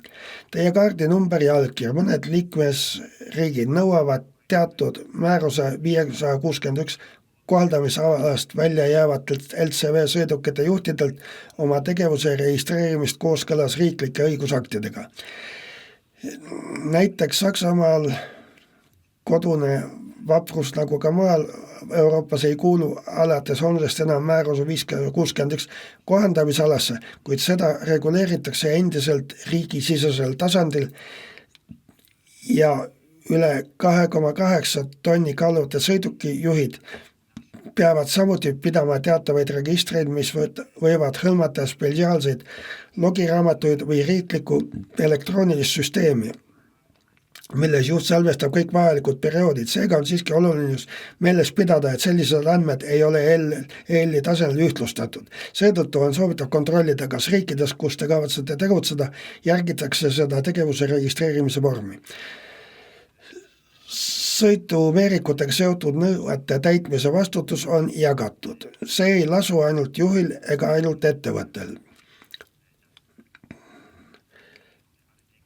Kõik maanteetranspordis osalejad peavad andma oma panuse sõidumeerikute süsteemi õigeks kasutamiseks ja toimimiseks. Ettevõte ning transpordijuht peavad tagama, et sõidukile on paigaldatud õiget tüüpi sõidumeerik, et seada vastav nõuetel sealkohal hulgas korraldama perioodilisi ülevaatusi ja vajaduse korral vajalikke remonditöid heaks kiidetud töökodades. Samuti peavad nad tööd korraldama nii, et juht saaks neid nõudeid täita ja andma talle asjakohaseid juhiseid ning koolitusi ja teda juhendama, veendumaks, et ta oskab sõidumeerikut kasutada ja korrapärasuses ilmnevatele vigadele reageerida, varustama paberirullidega ning korraldama andmete regulaarset allalaadimist.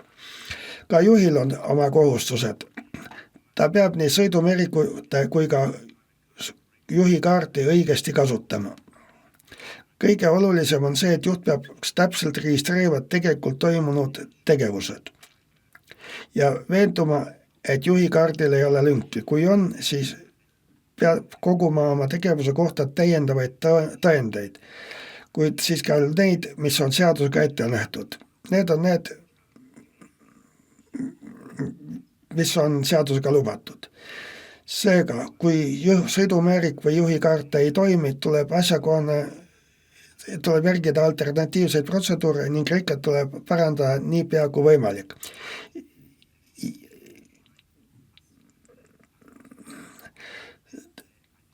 Ma arvan, et see ongi mu viimane slaid ja suur tänu tähelepanu eest. Loodan, et see sissejuhatus on teinud sõidumeerikute süsteemi veidi arusaamaks ja praktilisemaks. Tänan Artur, et selgitasid sõidumeerikute rolli ja nende praktilist tähtsust. Sellega oleme jõudnud tänase sessiooni teise osani, mille keskmes on autojuhtide lähetamine sellega seotud teema, nimelt maanteetranspordi lähetust deklaratsiooni portaal ehk IMI RTPD portaal. Selle osa jaoks on mul hea meel kutsuda taas esinema oma kolleeg Ivana Kapšikova, kes juhib meid järgmise esitluse juurde. Nii et Ivana, palun võta sõna. Aitäh, Ivan! Loodan, et me oleme kõik valmis selle esitluse teiseks tunniks. Ja kuna me tegelikult edastame otseülekannet YouTube'is, on teie eeliseks see, et kuna olete juba palju teavet omandatud, võite nüüd video peatada ja järgmisele sessioonile tagasi tulla suvalisel ajal. Ja võite seda vaadata igal ajal, sest need videod jäävad alles. Nii et võite valmis vaadata siis, kui valmis oleme. Oleme teadlikud, et 2 tundi sellist intensiivset esitlust on üsna palju materjal. Seega tahaksime oma lähetuste teemalise esitluse raames teile lihtsalt meelde tuletada, et veidi aeglasemas tempos toimub üksikasjalik ülevaade lähetamise põhitõdesest on juba 2 korda läbi viidud ja on kättesaadav Euroopa Tööjõuameti veebilehel, YouTube'i kanalil. Nii et võite sinna minna ja stsenaariumide kaupa, mida selgitatakse väga aeglaselt. Täna püüan neid veidi kiiremini läbi vaadata, nii et vaatame kõigepealt veel kord lähetamise reeglid üle ja vaatame edasi kohustused, dokumendid, mida peate liikluskontrolli korral ehitama ja mis on, lisaks ütleme nii, et see on osaliselt nii ettevõtja kui ka juhi kohustus. Ja siis läheme, nagu Ivan ütles, lähetusdeklaratsiooni portaali, sest see on meie esimene samm enne välismaale tegutsema minekut, mida reguleerivad lähetamise eeskirjad. Võtame need lähetamise reeglid siin ükshaaval kokku. Esiteks, väikeselt tarbesõiduga juhtide lähetamine, üks asi, mis võib olla oluline, asi pole selles, et need eeskirjad poleks varem väikest tarbesõiduga juhtidel kehtinud, sest vaid kerge tarbesõidukid ei olnud varustatud sõidumeerikutega ja soovitatud nõuete täitmine alates 1. juulist. See tähendab, et need sõidukid, muidugi need, mis on varustatud, kuuluvad kontrolli alates homse 1. juulist. Sõiduveik võim sel juhul ka sõiduki vahetuse eeskirjade täitmise tagamisest.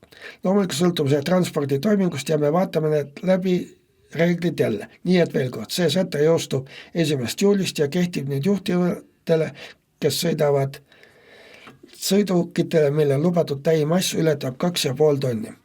Ja me räägime nii Euroopa Liidu kui ka Euroopa Liidu välistest autojuhtidest, keda on EL-i transpordiettevõtte tööle võtnud.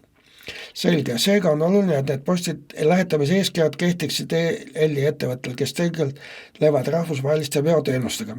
Millised on 3 direktiivi, mida kohaldatakse seoses töötajate lähetamisega? Olen seda varatavas sessioonides juba veidi üksiku asjalikumalt selgitanud. Siin ongi meie töötajate lähetamise direktiivi põhipunktid, mis on tegelikult üsna vana 1906. aasta õigusakt. See ongi just see hetk, mil võeti vastu esimesed lähetamise reeglid. Siis on veel 2014. aasta direktiiv, millega tugevdati nende eeskirjade täitmise tagamist ja alates 2020. aastast kehtib meil konkreetne direktiiv, mis kehtib ainult maanteetranspordi kohta. Olgu, räägime siis konkreetselt lähetatud juhtidest. Reeglid, mida me täna selgitan, on hõlmatud järgmise 3 dokumendiga. Aga mida see praktiline juhile tähendab, et ta on lähetus? No esmasti tähendab see, et ta teeniks selle aja jooksul rohkem seega lähetavas ajaviku kohtal oleks juhil õigus saada vastu võtta liikmesriigi tasu, kui ta teostab operatsioon, kui see tasu on suurem, mida ta juba saab vastavalt kehtivale töölepingule, mis kehtib liikmesriigis, kus ettevõtja asub. Nagu näete, ei tohi lähetatud töötajat lähetuse ajal kunagi halvemini kohelda, kui ta juba kui ütleme, et kui talle kohelda vastavalt tema töölepingule. Ja lähetamise eeskirjad võivad lähetatud töötajale anda paremaid tingimusi, eks ole. Nii et kõigepealt Paljud inimesed kipuvad lähetust seostama mitte ainult kõrgema palgaga, kuid asi pole ainult palgal. Siiski, et aru saada, kui palju rohkem ma teeniksin, kui mind määratakse näiteks läheks pikemaks ajaks ühest liikmesest teise, juhul kui loomulikult autojuhi puhul sõltub see pigem veotoimingutest ja siin räägiksime ju ainult, teate küll, paarist tunnist, paari päevani, ütleme, meil töötatakse mõnes teises liikmesriigis. Aga muidugi võib neid perioodi kogu jooksul kumuleerida ja see peaks kajastuma juhi palgas. Kui soovite teada, kui palju te juhina rohkem teeniksite, siis teise liikmese lähetamise korral leiate seda teavet veebilehelt Your Europe. Veebilink, kus on esitatud teatud andmed erinevates riikides kehtivat tasu kohta. Lähme edasi. Nagu ma juba ütlesin, ei tähenda lähetamine ainult tasu saamist, see tähendab ka suuremat kaitset, sest kui olete lähetatud, siis on teil õigus töötingimustele, mis kehtivad riigis, kus te töötate. Ja nagu alati, nagu ma ütlesin, ainult juhul, kui see on teile soodsamad. Kui teile soodsam. See tähendab töötajatele. Seega võib lähetada tööle lähedale kohale ainult paremini, mitte kunagi halvemini. Okei. Millised on siis veel peamised töötingimused? Ekraanil on näha mõned näited. Võivad kehtida mõned ületunnitasud. Niisiis, kui ületunnitasud on kõrgemad kui siis kehtestake tastuvate liikmesega määrad, mis on samad minimaalse makstava aastapõlgul. Toon siin näitan ühe olulise asjal, mis on kirjutatud punane. Kui sa oled tööjõu rendiviie teenisuse autojuht, loomulikult määratakse seal operaatorile, kui teie tööleping, kui olete teinud töölepingu ajutise tööjõu vahendusbürooga, kehtivad veidi teistsugused reeglid. Mitte täiesti erinevad, kui siiski veidi erinevad, pakkudes teile veelgi paremat kaitset ja soodsamaid tingimusi. Seega see on olulis punkt, mida tuleb arvesse võtta. Olgu. Pealegi, nagu mu kolleegid ju mainid, ei ole see meie esimene koosistumine. Oleme püüdnud neid reegleid selged juba eelmise aasta detsembrist, kuid ka varem, kui me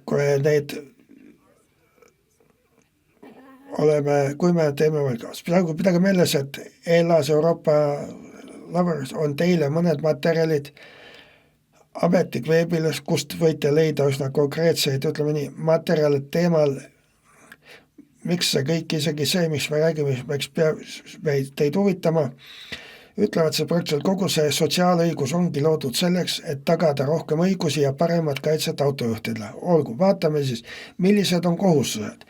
Millised on autojuhtidele kehtestatud lähetamisega seotud kohustused? Operaatoril ja juhil. Seega operaator peab enne lähetamist teatama juhi lähetamisest RTBD portaali kaudu ja varsti saame teada, mida see RTBD portaal endas kujutab või kuidas neid teavitusi postitada. Seejärel kaubavaja ajal, see maanteetranspordi käigus peab juht endaga kaasma 3 liiki dokumente. Need on lähetusdeklaratsiooni koopia ja veotoimingu tõend, mis on peamiselt veose leht ja sõidumeerikute andmed, mis seejärel kuuluvad esitamisele. Kui pärast lähetustamist toimub kontroll või kui teiega võtavad ühendust teise liikmesriigi inspektorid, peab ettevõtja tõendama, et juht on saanud asjakohast tasu ja ta peab tegema seda 6 erineva dokumendi kaudu. Vaatame seda siis veidi põhjalikumalt. Nii et kujutame ette maanteekontrolli. Nagu öeldud, palutakse juhile esitada 3 liiki dokumente. Esmalt näeme sõidumeerikute andmeid. Seejärel, nagu öeldud, palutakse juhil esitada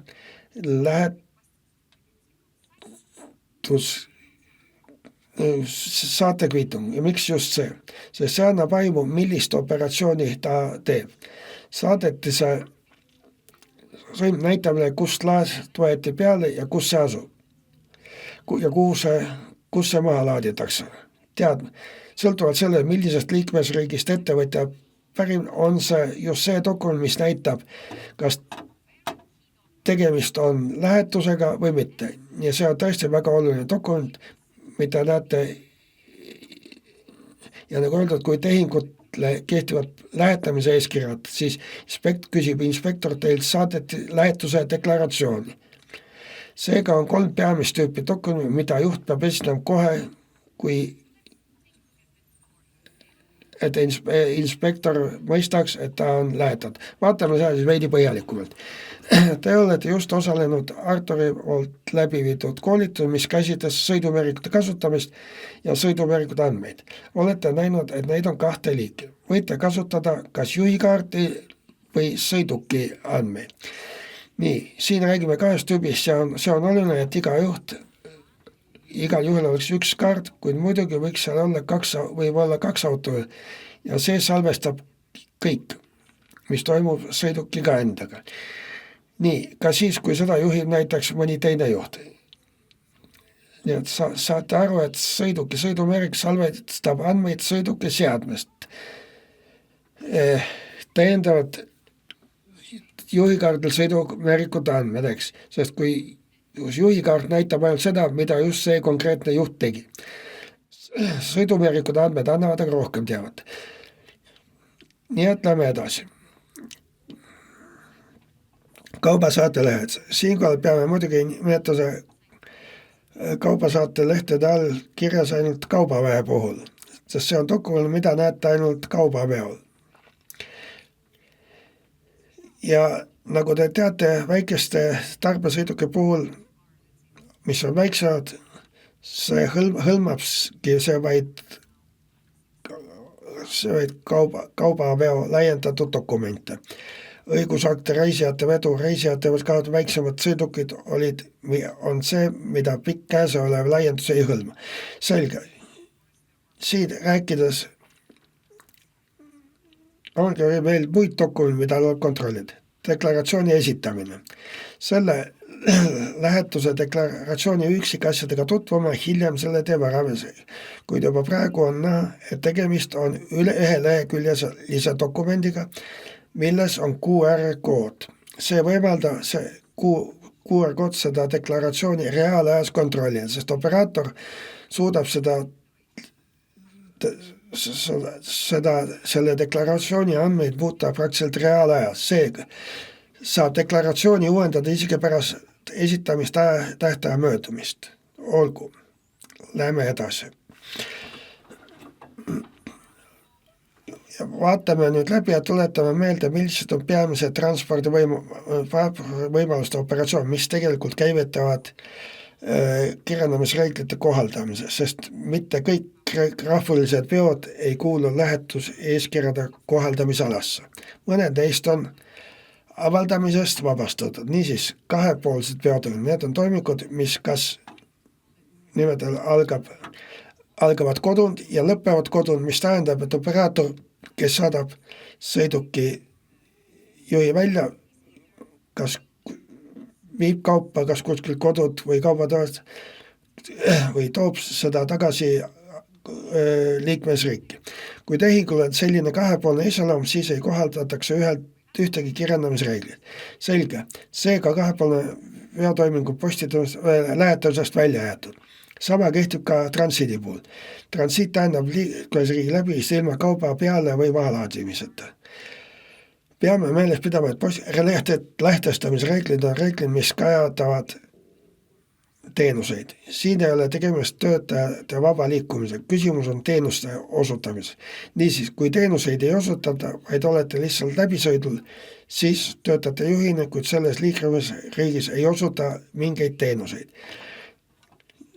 Seega lähetamise reeglid teie puhul ei kehti. Seega, kui teete kahepoolset operatsiooni, kaupade toomine kodust või tagasi oma asukohariiki või kui tõidate läbi teise liikmesriigi, ei kehti lähetamise eeskirjad. Millal need tegelikult kehtivad? Kui te teete risttehingut, see tähendab, te teostate rahvusvahelist veoteenust, mis ei ole kahepoolne, seda on 2 liikmesriigi vahel, milles ükski ei ole ettevõtja asutamisriik. Sama kehtib ka kabotaažvedude puhul, see tähendab riigisel veo korral teises riigis. See tähendab iga kord, kui laadimine ja mahalaadimine teises riigis, mis ei ole ettevõtja asukohariik, ja tühisõidud, seda nägite ka Seamuse esitluses. Mõnikord viivad tühisõidud lähetuseeskirjad kohandamisalasse, kui tühisõid viib tegelikult näiteks liikmesriiki, kus edasi toimingult enam ei teostata, siis seda lähetamise eeskirjad ei reguleeri. Seega sõltub see tühisõidu puhul tõesti olukorrast. Okei, kahepoolsed veotoimingud. Ma selgitasin seda, et saaksime seda näha kaardil lihtsalt reeglite kokkuvõttes. Igal kaardil järgmine sama loogikat. Vasakus ülemis nurgas näeme riiki ja seejärel paremas ülemis nurgas toimingu nime. Seega on meil tegemist Itaalia operaatoriga, kes alustab reisi Itaalias ja laadib kauba peale Itaalias. Ja siis kauba toimetamine Prantsusmaal, millel järgneb tühjal sõitmine teise asukohta. Ja seejärel nende kaupade mahalaadimine Itaalias. Mõlemad operaatorid on kahepoolsed. Lähetust ei kohaldata. Olgu. Oleme seda juba mitu korda läbi arutanud, nii et võin nüüd veidi kiiremini edasi minna ja siis minna veelgi kaugele. Transiit. Ka seekord ei toimu laadimist ega mahalaadimist. Meil on Sloveenia vedaja, kes laadib kauba Sloveeniasse ja sõidab seejärel Itaaliasse läbi ja mahalaadimisega Prantsusmaal. Mis siis Itaalias toimub?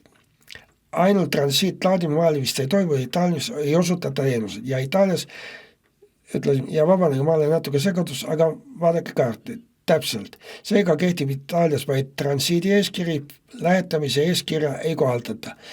Prantsusmaal on tegemist endiselt kahepoolse operatsiooniga. Seega ei kehti ka lähetamise eeskirjad. Okei. Ristkaubandus. Vaatame, millal lähetamise reeglid tegelikult kehtivad. Jälgime loogikat. Seega näeme ülemises nurgas asutamisriiki Portugali. Portugali ettevõtte juht, kes juhib Portugali asuma sõidab tühjalt Hispaania, kus ta tegelikult kauba peale laadib ja toimetab selle seejärel Prantsusmaale. Selleks ei ole selle algriigiks ei Hispaania ega Prantsusmaa operaator. Seega teostab operaator koos juhiga tegelikult ristkaubandustehingud, see tähendab kahe liikmesriigi vahel, millest kumbki ei ole algriigiks. Ja see on lihtsalt lähetus.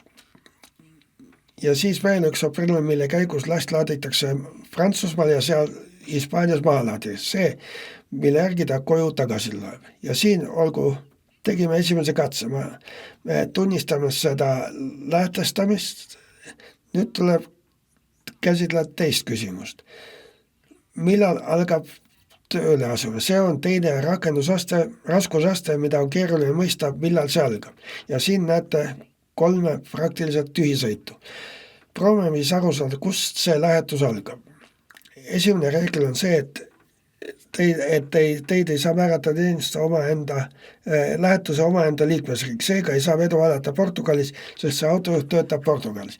Seega on piir esimene koht, kus see tegelikult alata võib. Ja see algab juba piiril isegi, kui veoauto on tühi, sest suundub riigi, mille suhtes kehtivad lähetamise eeskirjad. Nii et alustame juba piiril.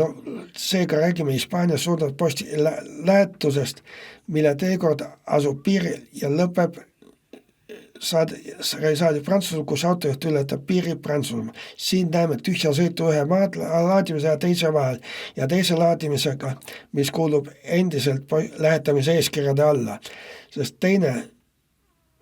sest ka seda teist operatsiooni reguleerivad lähetamise eeskirjad ja veel kord, Prantsusmaale lähetamine lõpeb, kui ta piiri ületab, minnes tagasi Hispaaniasse. Hispaania suunuv lähetus saadetakse uuesti teele piiril, jõudes tegelikult laadimismomenti. Pärast seda läheb ta koju.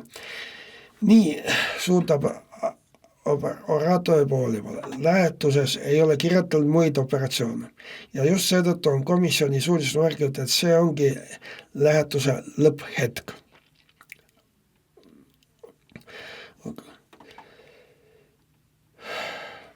Kui kolmanda ja liikmesriigi vaheline väga kiire ristkaubandustehing, eelpiiriületus ja transiit Poola kaudu on näha siin kaardil. Nii et võime näha, et operaator on pärit Hollandist, sest näeme seda üleval vasakul nurgas, selge Hollandi vedaja laadis Ukrainas peale ja laadis Saksamaal maha. Seega ei ole tema päritolu Ukraina, Saksamaa ega Poola. Seega on tegemist risttehinguga. Miks me ei hakka lähetama Poolast?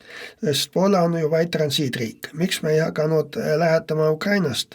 Ukraina on kolmas riik. Selles mõttes ei kohaldame kolmandate riikide suhtes eelist järgseid eeskirju. Seega on esimene hetk, mil lähetamine tegelikult alata saab see, kui juht ületab piiri Saksamaaga.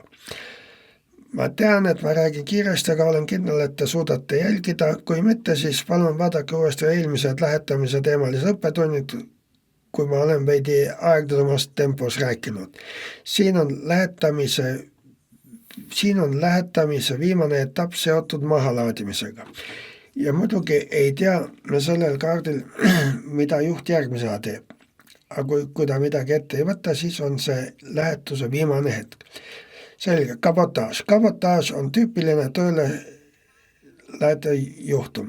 Näiteks, kui üks Itaalia vedaja laadib Itaalias kaupa ja sõidab kahepoolne lepingu alal Prantsusmaale, selge, seega kahepoolne vedu ei hõlma lähetamist ja seejärel tühja sõiduga sõitmine suunas, mida me nüüd Prantsusmaal näeme. Kõik need mahalaadimistoimingud, mida te näete, toimuvad Prantsusmaal. Tegemist on riigisisese transpordiga Prantsusmaal.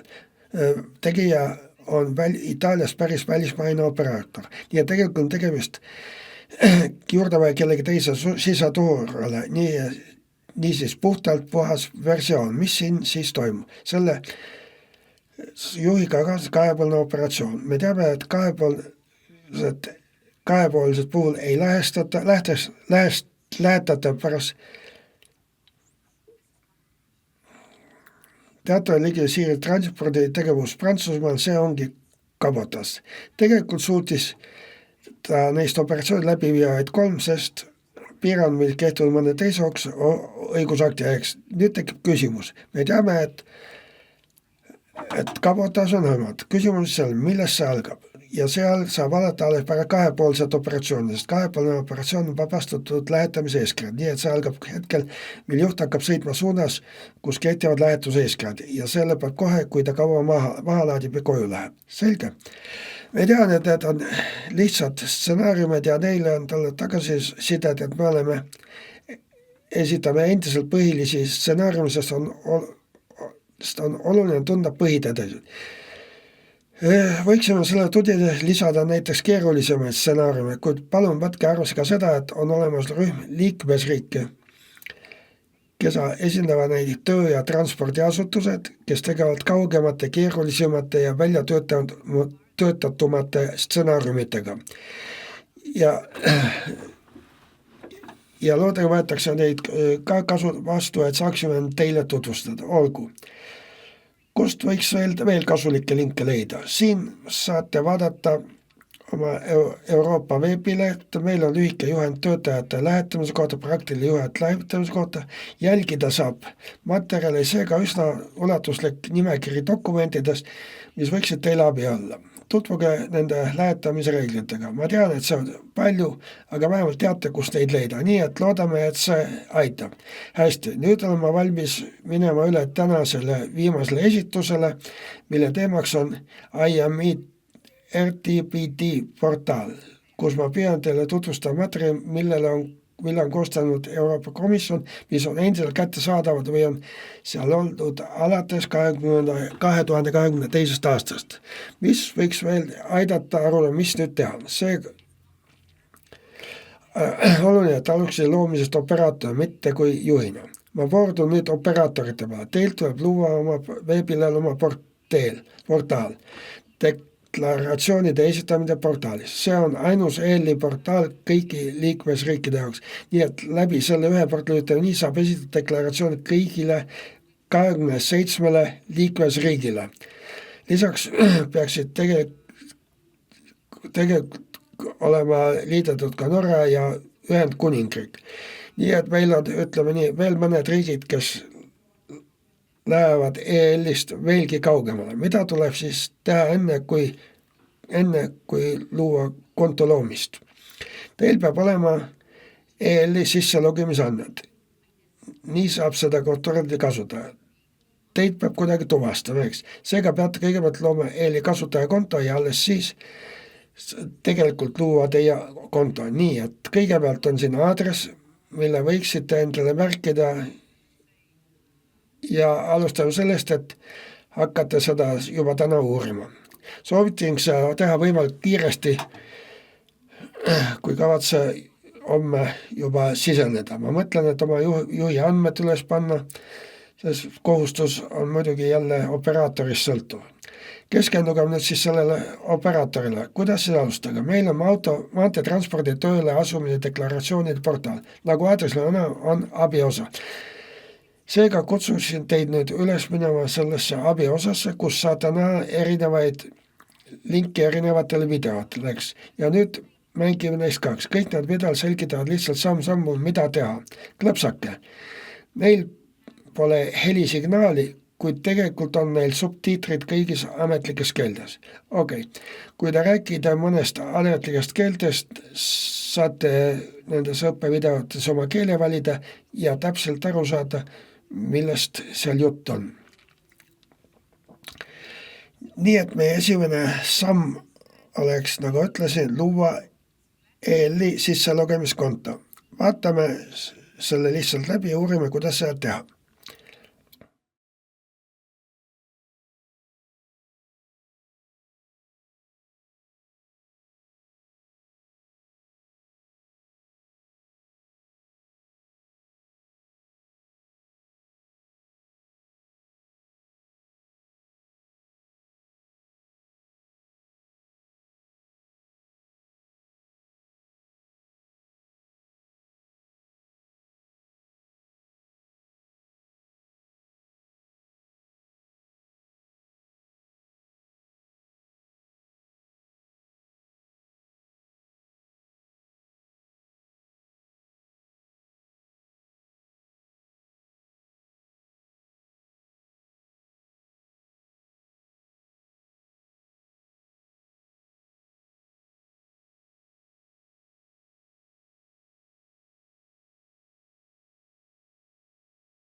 Aja kokkuhoiu huvides ei kordama teist sammu, kuid kutsun teid üles tutvuma selle veebileheküljega, mis on läbi deklaratsioonide esitamise portaali kaudu, abiosa kaudu ja palun vaadake neid videoid. Need kestavad kas 1 minut, 2 minutit või maksimaalselt 5 minutit. Võite valida subtiitrid, et saaksite sammult kaasa järgida. Võite need igal ajal peatada, seega on need täiesti kasulikud. Nende esimestel sammul, kui te veel pole lähetamisega tuttav, deklaratsiooni portaalis. Nii et kõigepealt loote konto, seejärel loote, vabandust, ma lihtsalt vaatan selle läbi, seejärel loote ja haldate oma autojuhtide andmeid, sest peate sisestama üsna paljud teavet juhtide kohta. Seda teavet saab tegelikult üles laadi koondandmetena, kui teil on juba oma sisema andmebaas, mis sisaldab teavet juhtide kohta. Seega on see kõik üsna hästi Euroopa Liidu veebilehel selgitatud. Kutsun teid seda läbi vaatama. Nagu näete, millist liiki teavet seal leidub. Millist teavet peab teil olema, et need kontod teie autojuhtidel luua.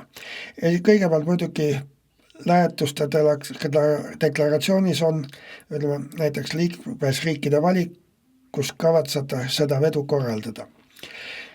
Nii osutate transporditeenus, seega valite lähetusriigi. Te valite lähetamise ajavahemiku, mis praegu võib olla maksimaalselt kuni 6 kuud. Seega saate tegelikult märkida ajavahemiku, mille jooksul kavatsete oma juhi lähetada. Iga liikmesriik kohta saab tõepoolest esitada kuni 6 kuu deklaratsiooni.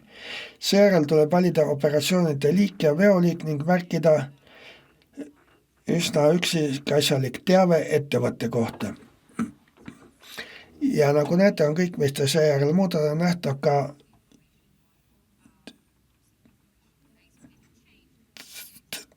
teavede esitamise kohta. See on iga muudatus nähtav ka teistele. Siis on juhi andmete osa, kus on nimi, juhi luba, elukoha aadress ja andmed töölepingu kohta. Millal algab töölepingu kehtivus ja millist õigust kohaldatakse töölepingust. Sama kehtib transpordijuhi andmete ja juhi isikut tõendavad dokumendi üksikasjade ning ka kontaktisikute andmete kohta. Viimasena, kuid mitte vähem tähtsam, on allosas mootorsõidukide numbrimärgid. Ja mis on siin oluline muudatus? Heledavärvilised sõidukid on alles alustamas kogemus selle portaaliga, kui hakkate numbri asju, üksikasju värkima. Mis on kui on siin kerge sõiduk ja siin palutakse valida pildil olev kerge sõiduk, nii et kui hakkate seda numbri värki, peate valima, millist tüüpi sõidukiga on tegemist. Selge, tegelikult kehtib ka see ka raskeveokite puhul, te peate lihtsalt mingil maal märkima, milline numbrimärk, ütleme näiteks mis tüüpi sõidukit esindab. Ja veel selgitamaks, mis selle deklaratsiooniga juhtub, kuidas seda siis kasutatakse. See deklaratsioon tuleb esitada, kui teedel kontrolli teostav inspektor seda nõuab. Kes mõistab, et juht võib olla tööl ja teda kontrollitakse ja see skännitakse mõne tööriista abil. Tööriist skaneerida eelolles, kus inspektor tõenäoliselt oma seadet kasutab, olgu see siis mis tahes videoga integreeritud kaamera, kus ta skaneerib postitust deklaratsioonil oleva QR-koodi ja seejärel saab teada, kas see deklaratsioon kehtib või ehk tagasi võetud ja tal on võimalik tutvuda praeguse olukorra käesoleva deklaratsiooni praeguse olukorra andmetega. Seega on 3 liiki etappi, olgu võimalikku etappe, mis on esitatud. See tähendaks, et see kehtib endiselt. Siis saaksime näha, kas avaldus on tagasi võetud või aeg on. Siin saavad inspektor nende skaneerimistöö otse juurdepääsu saatmisdeklaratsiooni üksi asjadele.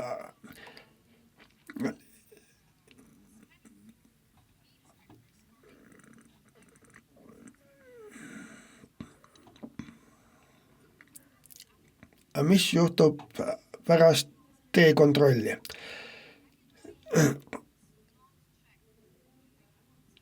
Olen teada, et autojuht teadsid, et töötasu ei ole kontrollitav töö kontrolli käigus. Teel kontrolli selgitab välja vaid selle, kas te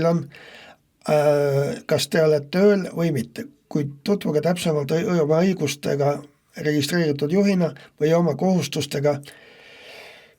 Operaatorit kontrollitakse hiljem IMI süsteemi kaudu, nii et kui te väleta, siis esitasite selle operaatorina, esitati see deklaratsiooni oma autojuhtile deklaratsioonid RTPD portaali kaudu.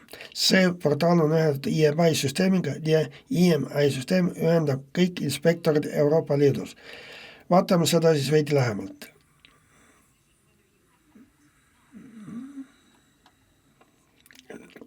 See inspektori kontrollib, saab kontrollida, kas teid on ametisse või mitte. Teataval mõttes asub teie inspektor teeb selgeks dokumendi põhjal, kas te töötate ja edastab selle teabe oma tööjõu peamiselt vastavate liikmesriigi tööinspektsioonile. Need tööinspektsiooni inspektor soovivad teada, kas lähetatud just sai õiglast tasu. Mida nad siis teevad? Esmalt vaatavad nad IMI süsteemis olevat lähetusdeklaratsiooni. Avavad selle deklaratsiooni, esitavad IMI kaudu taotluse. Ja võib-olla teie oluline teada, et see toimub IMI kaudu, te saate selle lihtsalt kätte. Teie RTB kontol on teise liikmesriigi tööinspektori taotlus, milles ettevõtja peab 2 nädala jooksul esitama 6 liiki dokumendi. Seega on teil praktiliselt 2 kuu aega, et vastata taotlusele, mis hõlmab 6 liiki dokumente, mis tõendavad, et teie autojuhid said õiglast tasu töölamise vääramise ajal. Selge.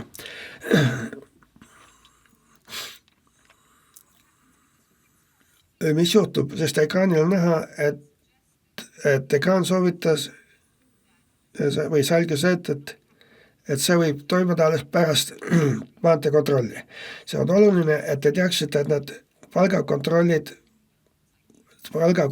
võivad toimuda isegi ilma tee kontrollimiseta.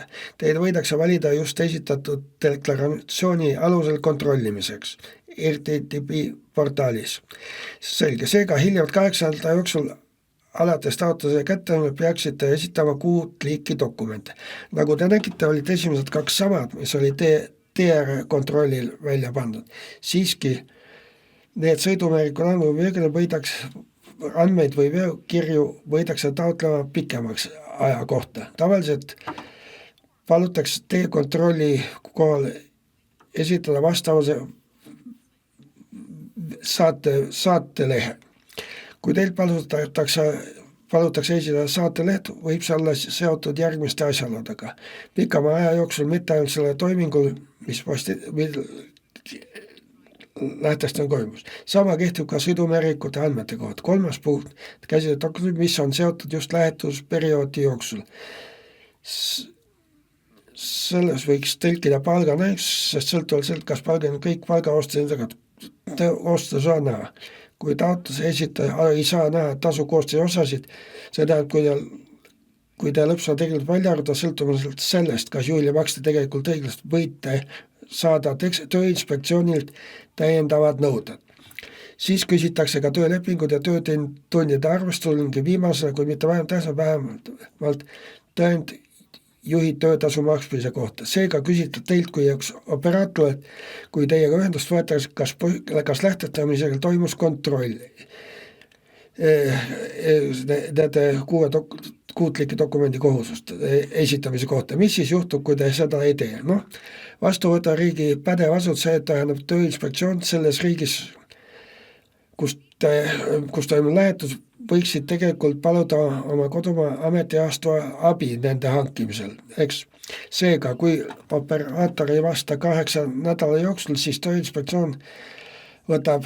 teise riigi tööinspektsioon võtab ühendust tööinspektoriga, kes tegutseb töötaja päritolu liikmesriigis, paludes laadida üles dokumendid üles. Selles mõttes on pädev asutada liikmesriik või võtta ühendust teenusepakkujaga otseselt või sealt tuleb dokumendid ise läbi viia ja see esitada need 25 tööpäeva jooksul. Teisisena doktori esitamata jätmine IMDR ei tähenda, et teise riigil on täiendav võimalus enda tööd kontrollida. Seega on esitlus lõpetatud, annan sõna tagasi Ivanile. Ja me oleme just lõpetanud järgmise võtte seeria väikeste tarbesõidukite jaoks.